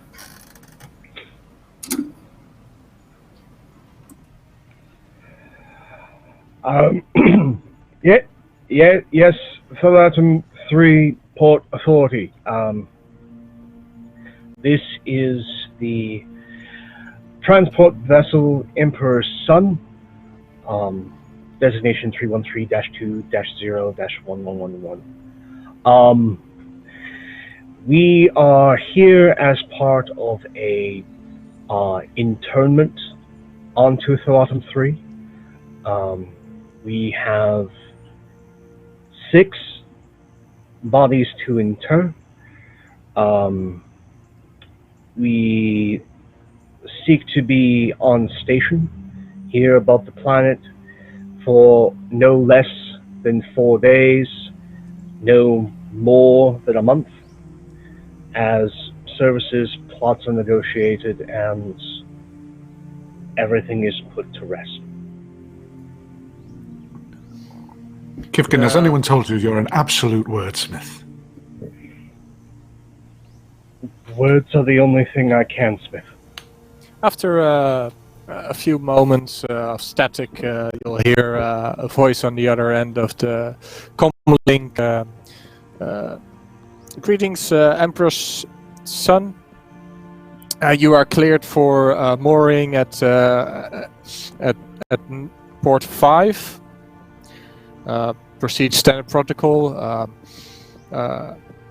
Seeing as you are, did the designation you give them anything specific on the contents? The designation, if they run it, will see this classified as a small rogue trader who's the part of the obfuscation that Kivkin would run on this vessel is that it's a rogue trader vessel of a very minor house, but a very old warrant of trade. So it's able to kind of, move socially above its weight class and get things done. And if things are strange, well, it's a rogue trader. Okay. So they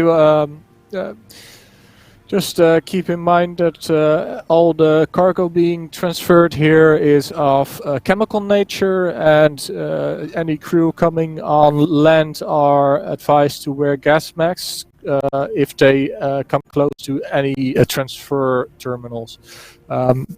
Other than that, I wish you a safe stay at the spaceport.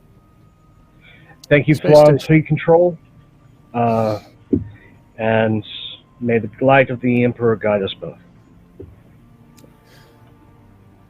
The Emperor protects, and he closes the link. That bit of business done. I'm going to go sleep off the sleep I took. Okay. So the normal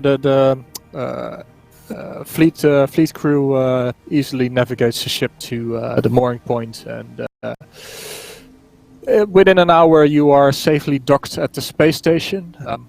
You notice that most of the freighters here don't so much have cargo holds, but more like attached big tanks.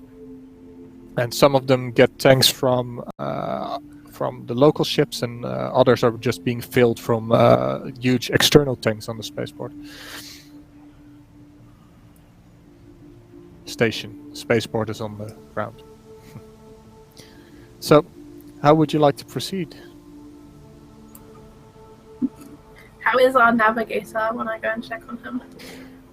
When you go and knock on his door, he doesn't open. Do I have a key to this door? You have a Or key a to every password? door. Your Inquisitor seal is one of the innate machinings of it is that it can unlock pretty much any door or but you also have all the codes to this ship. The only the only one you cannot normally override is this door. So you would need to use your seal, actually. Yeah. I figured like maybe he had some sort of special thing, so I think she'll use the seal to open up the door. As you attach it to the door terminal, it starts whizzing, and after a few seconds, it bleeps, and the door opens. The navigator is still sitting in his chair, attached to his controls. Does he appear to be alive? You can roll me a medicine. Does he breathe? Let's have a look. 17. He does not breathe. Is that normal? Does he normally not breathe? No, normally he breathes. Okay. She'll go over, and I think she would probably attempt to resuscitate him. Unless Okay. she can see some obvious sign of like void corruption, you know, like black veins around the eyes, black Well, sludge oozing let's through his say that- orifices. The smell in the room is not so much as normal smell, but more that of a recently deceased person, Super where the dead for a bowels while. have released. Yeah, that's fair. I think, yeah, so she would go over to him and then it would kind of sink in and be like, probably not going to work. Even at this point, a psychic bolt to the brain is not going to do the work that she would need it to. And I think she is going to, with her tiny 5'2" frame, attempt to lift this old man. I'm guessing he's probably frail. I'm just Yeah, he is frail. He is quite heavy, though. He has quite a few implants. Yeah, to she'll sustain his remove life the actual beyond, attachments to the ship to sever that connection, because a dead part connected to the ship is probably not the best thing, in her opinion. You flick a switch and the mechanisms release. And she will, it will take her effort because she is not that strong at all. And she's gonna carry him down to either the med bay or the morgue, whichever is closest at this point. I know she's got to go through some of the ship and down because we're all the way at the front. Yeah, the same place. Yeah, That's the same morgue. place. The morgue is closer. So yeah, she'll take him through to the morgue, and I imagine this is where these cryo beds are, and so she's gonna knock on kit pins. Yeah, it would be perfect timing for his release mechanisms to be completed. Yeah, imagine Like- like it released. He gets the phone call from port. He hangs up on the phone call. It's like 10 more minutes, and then there's this knock. The inquisitorial seal on her ring or whatever it is, just pressing against the glass. Yeah, yes, Inquisitor. You see the Inquisitor with the body of your Navigator, which you rarely see. He always stays in his quarters when he can. Only on special occasions he comes to dine with you. Oh, crud. Medical emergency. Right. 70343, I need you to activate emergency protocol 9 as he starts to get scrubs. I'm looking at a corpse, aren't I? Well, the way this works in 40k is that you can probably reanimate him, but you don't know how long he's been dead.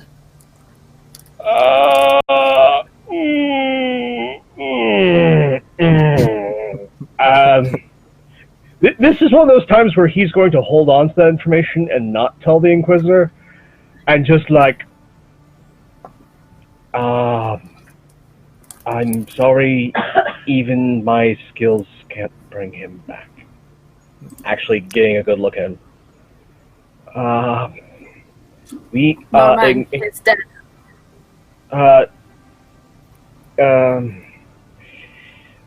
So we are in a bit of a pickle. According to my understanding of ship lore and Imperial training, Navigators are a special sanctioned set of mutants, sanctioned by the Emperor himself before the Great Crusade, able to handle the taxation that is viewing into the warp and aligning with the Astronomicon, holy that it be, guiding light of the Emperor, and being able to navigate the ship through the warp. Their very ones are, each Navigator comes from a Navigator house, noble in station, incredibly powerful, the pater nobilis of the myriad families, sits as one of the High Lords of Terra. We're going to have to try and acquire a new Navigator in a backwoods part of space if we're going to get anywhere. Immediately, Vasily turns on his comms. As soon as you turn on the comms, you hear some chatter from security personnel that they saw the Inquisitor carry the Navigator towards the morgue/med bay. Is everything all right, Inquisitor? The Navigator is dead, Vasily. That is up to you if that is all right. Oh. Certainly doesn't sound it. So, when are we getting a new one? Comms. We have important things to discuss. Just turn off the comms and just go back to, like, I don't know, probably cleaning my chainsword or something. I'm probably going to have to go to station control in person to see about putting out a call using official channels to get what should either be getting a ship to this end of the woods, a mildly disgraced house member, or an incredibly young scion of a minor house of Navigators to come and pilot our ship. I am sorry. Yes, we have immense pull, but a Navigator can, for any reason, decline even the Inquisition. They may try. We have other business here. Okay, but I think this is probably my top priority. Well, you know that getting the message through might take, if you do it now, it will still take time for Navigators to get here. If it would take months to get here, you could wait a day with sending the message. Kifkin's panicking. Like, Okay. Of the things that could go wrong on this vessel, like, warp incursion's 1. Geller field failure is 2. Death of a Navigator is 3. Like, being boarded by Tyranids is 4.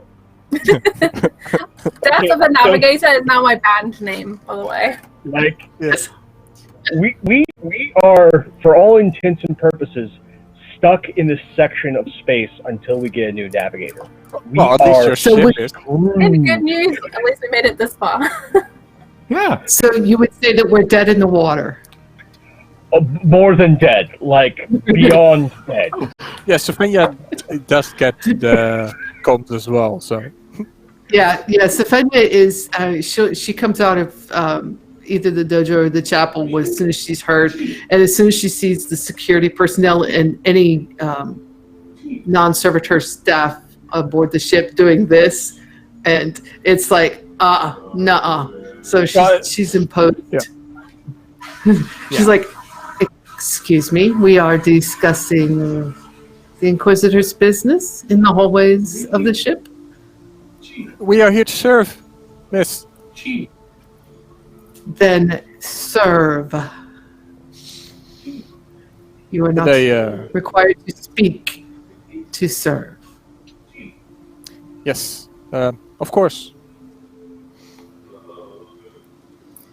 And she just And kind of he she's just freezes. that presence. Yeah, she's that presence, and she's just stalking the corridors, looking for anyone who wants to try and gossip.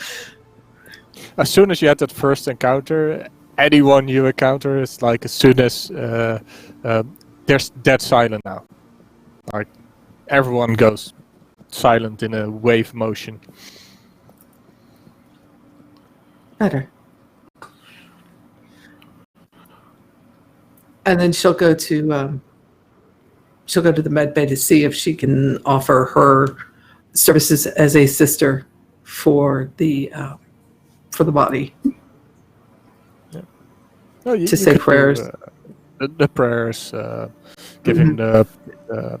You can either Whatever incinerate rites him or send him to a seaman's grave. Yeah, whatever rites are appropriate, whatever the wishes are. Typically, Being a Probably conserve the navigator. body and send it back to the family. Yeah. it sealed in a cryo seal, and then as soon as we get to a major port, sent off to the noble house.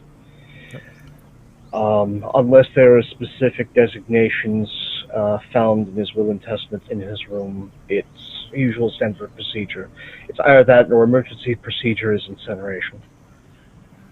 Whatever's appropriate, she'll take care of.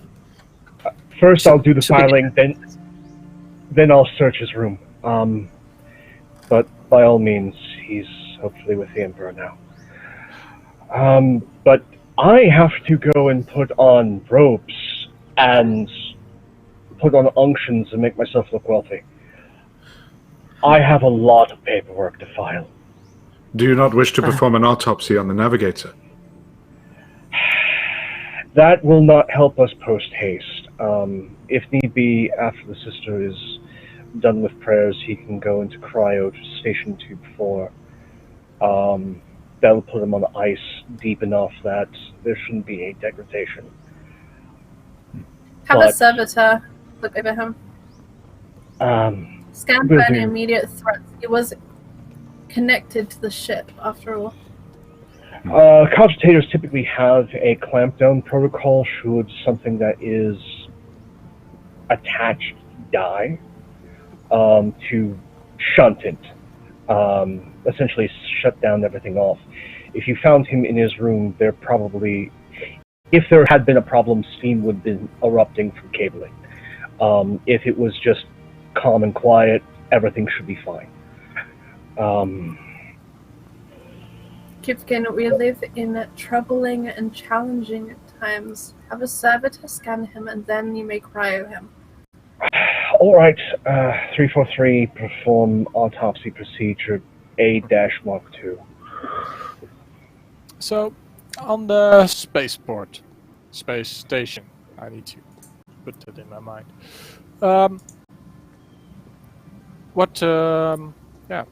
What kind of course, you send a message out to Navigator?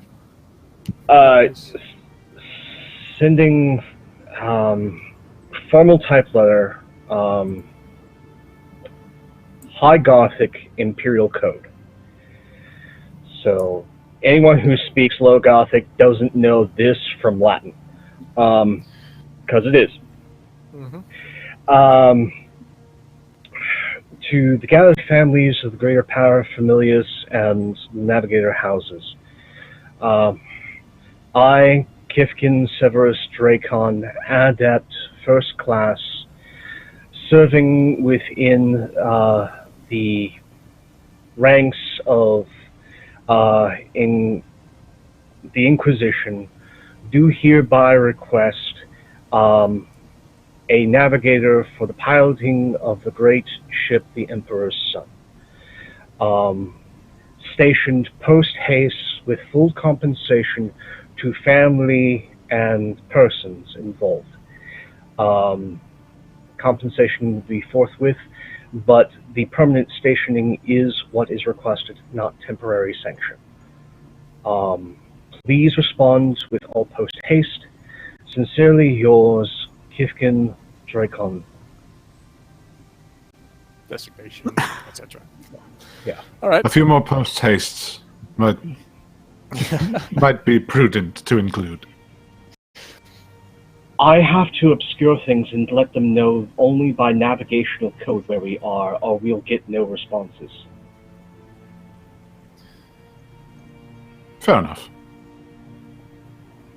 This is the worst place we could have probably broken down. If we were in a war zone, we'd have higher priority.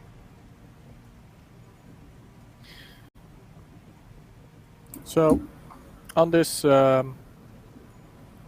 planet, where do you go first?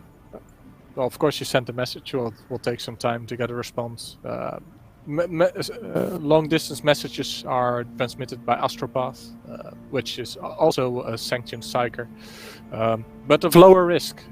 Everywhere. Luckily, only in the space stations you might find them, and large capitals. Some bigger ships also hold them.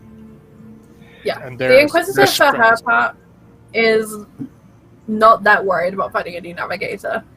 She definitely makes sure that Stefania and the body of our previous navigator are properly, taken care of. That was a priority. But then she instantly goes into Inquisition mode. She's here on an investigation. And she will obviously call a meeting of the main staff once Kipkin's done with his filing for the new navigator, which is important, but not her business. She calls everyone, and I think it would be down in part to where Kifkin believes we can get some information, where Vasily believes he can get information, as to where we would start. Yeah, before you call this meeting, Kifkin has been to the astropath to send a message, I guess. Yes. You can roll me a perception check just as you walk the hallways of the station. All right.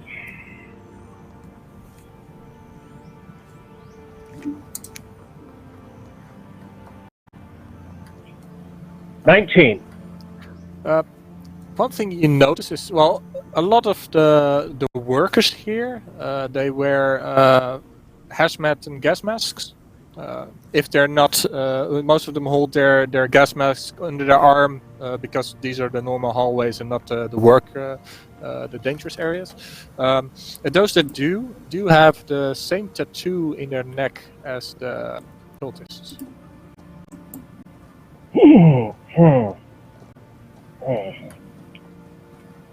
All right. So, going to the astropath's office is going to be an experience. Clenching the head of the power maul just a little bit in mild terror. Oh, and another thing, most of them are bald. Nothing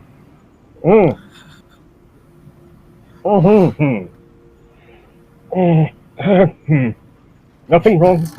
Nothing's wrong. And the astropath is extra worldly. He doesn't come from this region, so he is. Yes. Greetings and salutations be upon you this day. I have a coded message to send. Oh, yes, thank you. Yes. Please be made with post-haste, and I'll actually pass him off 5 throne gelt.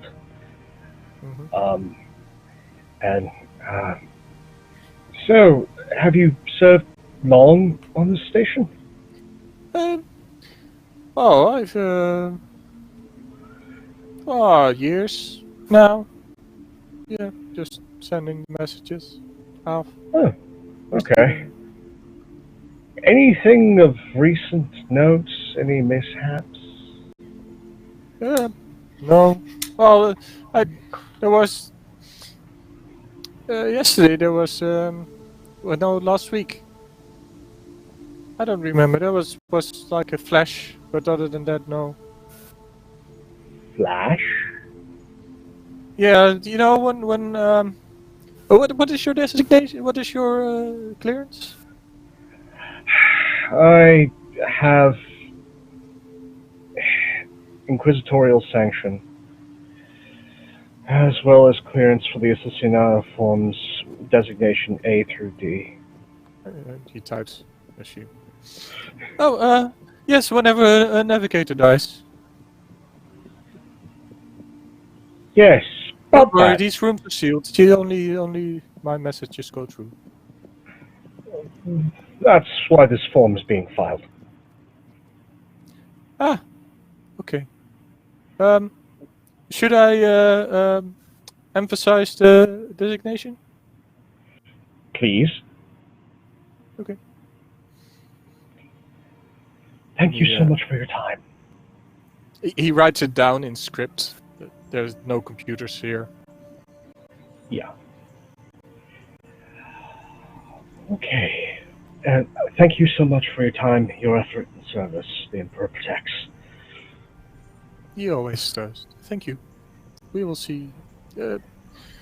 Come see me anytime. No one Leaves, quick walks as casually as he can back to the ship,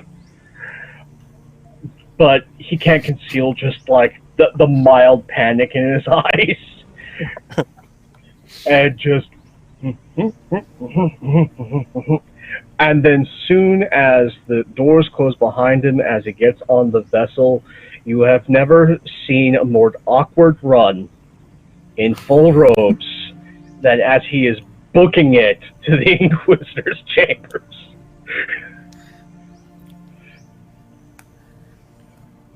I think you probably have to. We have a bit of time. You probably have everyone gathered waiting for Kivkin. Yeah. So there.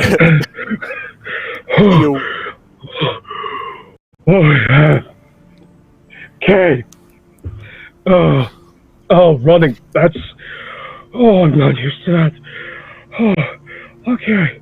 We may have to replace our adept. They're from here. All the cultists. From here. Like, they all look the same. They all have the same tattoo. Head shaved. Burns. They're all from here. Probably Calvin recruited them from the station. Fairly certain the astropath isn't compromised, but the entire facility might be. Not to even mention what's down below. Oh, this is Are you bad. saying that the station is staffed by cultists? I'm saying that they all look the same. So rooting out any possible further heresy is going to be an arduous task. This is. I would say our task is simplified. We simply destroy the station and the planet. No. In order to actually exterminate the tomb world, which is designated a place of final rest for survivors, and is usually sanctified with the interment of at least one imperial saint, or no less than 12 imperial relics. Let me save you some time, Kivkin, yes? It will take a very long time that we cannot afford, yes? Yeah, no, Vasily, Inquisitor, Stefania, you're gonna have to work hard and fast. All my stuff takes time. We don't know who or what has been compromised, except for the lack of compromise in the astropath, as no one fucking bothers the creep because he's a known witch. No, this is cataclysmically bad. I haven't learned to report this bad since the third time I read about, the compromising. Are they all compromised? No, we don't know, but they all look the same. And they are all compromised. Then No. they are not necessarily all compromised. Simply They may all, simply sharing they all physical. came from here and look the same. Kipkin, you work in details. All Inquisitors could look the same. Doesn't matter. The Emperor has delivered us here. He ensured the Navigator made it this far. We are where we are supposed to be.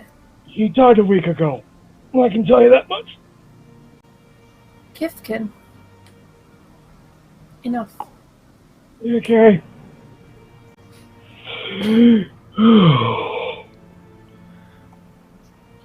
The fact that they all look the same is actually rather convenient. It means that we may look the same.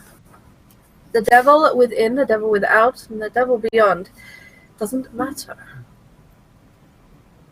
We know where we are and what we must do. Where we go next is a problem for later. How we go is a problem for later. Right now, we must do the Emperor's work here. And I think that's a good place to wrap up this session of Inquisitor, episode 1. So, how do we feel? Bad. Real bad. Good! Bring me the heretic! Burn them all. Burn them all, let the Emperor sort them out. All right. Lovely. We're in a temple world. We can't just do that. If this were an aggro world, sure, fine. A hive world, yeah, it'd take some time, what with the concrete and whatnot, but, you know. But this is It's like... a station. It's a space station. We start with the space station. That's That's something not- very literal. Very literal. We don't literally have to burn the place down to burn the place down. I mean... Maybe not. All right, so let's go around our cast and crew and see what they thought of today, where we can find them online, and if they're looking forward to next week. Let's start with our strong and silent type sister. Well, did you enjoy today? Not too much combat today, but we'll give you a chance to hit stuff. She beheaded a heretic. It was a good. Oh day. yeah. I mean, I let him loose so you could chase him a bit.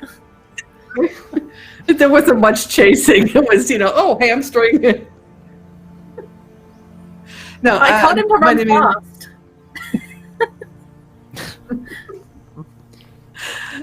My name is Kat. Or you can find me on the Twitters at Cleric of Cord, or floating around the internets is Cleric of Cord, or here on Encounter Roleplay, playing Sifenia Grigori, Sister of Battle, who is the strong and silent type. On Tuesdays at 7 p.m. Eastern, 7 p.m. Pacific, 10 p.m. Eastern, you can find me on Madbird Streaming. And on Thursdays at 5 p.m. Eastern, you can find me back here on Encounter Roleplay with DM Susanna Grace and Once Upon a Time, playing a Warforged War Mage by the name of Due Diligence.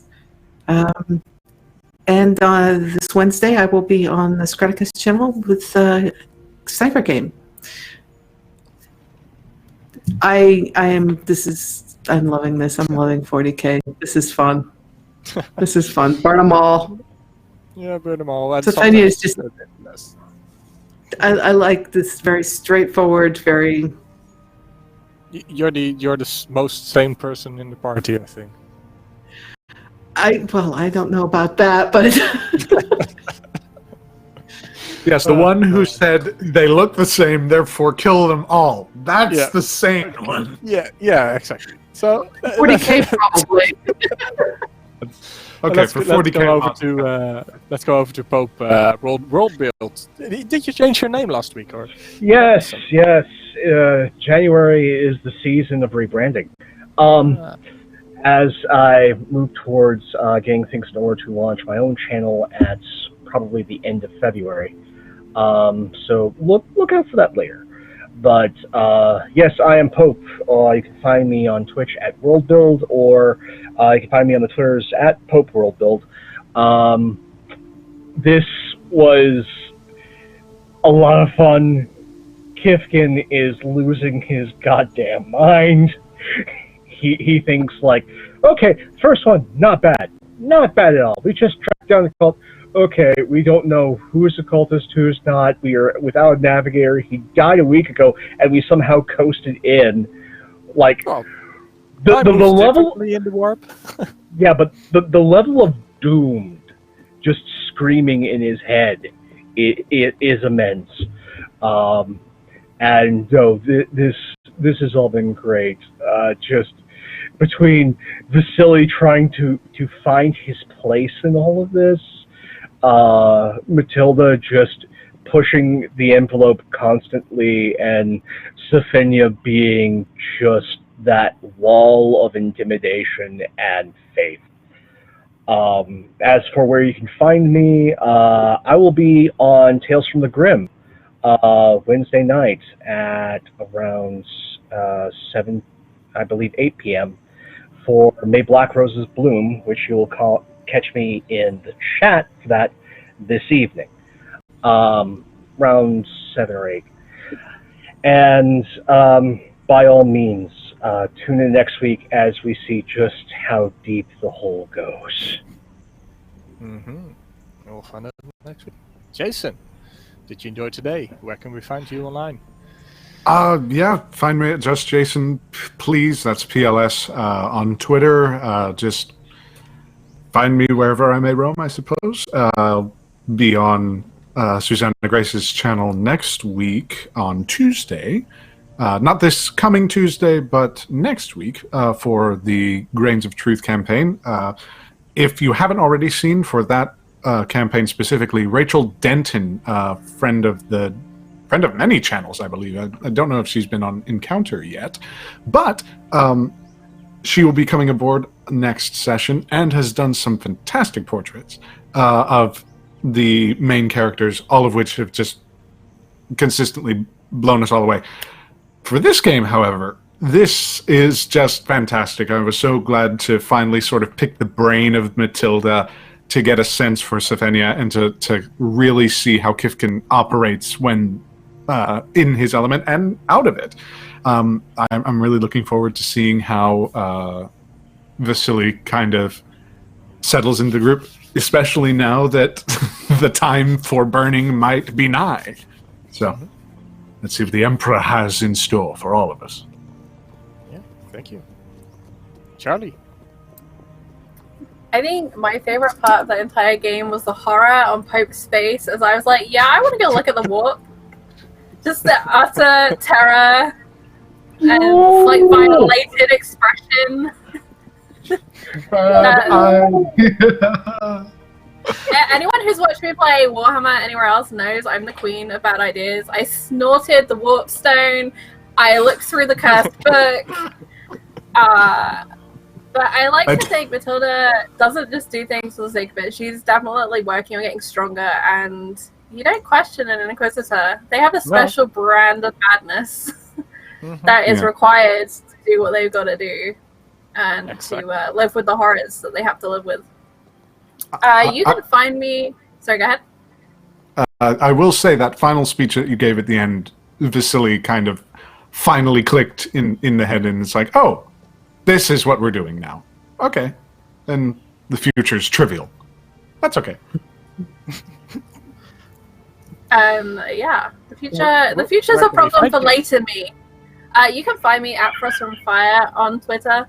But you can also find me back here on Wednesday when we will be playing some Warhammer Fantasy RPG. And I am very excited. I don't know if Will has let the cat out of the bag yet, but guess what? We're playing Dark Elves. So. Dark Elves. Dark Elves! I can read your chat because I'm still on the engineer side of things. And the fun you're having already is... so much fun.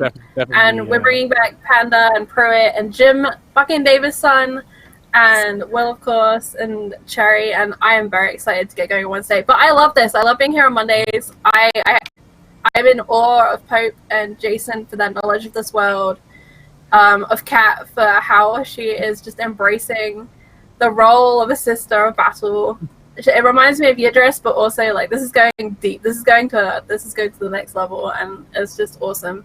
And thank you very much to chat for hanging out with us today and enjoying our merry little water. Sorry? Did I miss any donations? I don't think so. We had a nice raid in the middle. Yes, we did. Yes. It's very much appreciated, yeah. If so, And thank you, Bastian, for putting up with the madness that is our little crew of pain, paperwork, power, and psychic abilities. yeah, there is no Warhammer without chaos, right? So. Oh, So yeah, I enjoyed today. Great seeing the group come together a bit more. Found some nice clues, also in ways I did not expect. So we'll see where you go from here, what you'll find, if you can actually find what's going on. That's the important part as well. You're only a couple of years late, right? So you can find me here in chat often, and on my website through my link in chat. I do engineering behind the scenes. I make stuff like this happen on the technical side, and now on Mondays I stream as well. Also, as another thanks to our sponsors, Fancy Grounds, Tabletop Loot, and all the other kind persons supporting us throughout the year. And I will see if Charlie or Lindy takes over and sends us off into a tunnel or something. I don't know. We'll see. We will hear.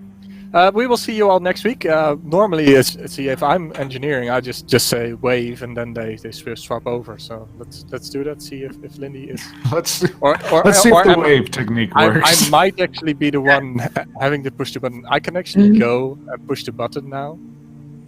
Yeah, I can. Push the button. Push the Yeah. button, Frank.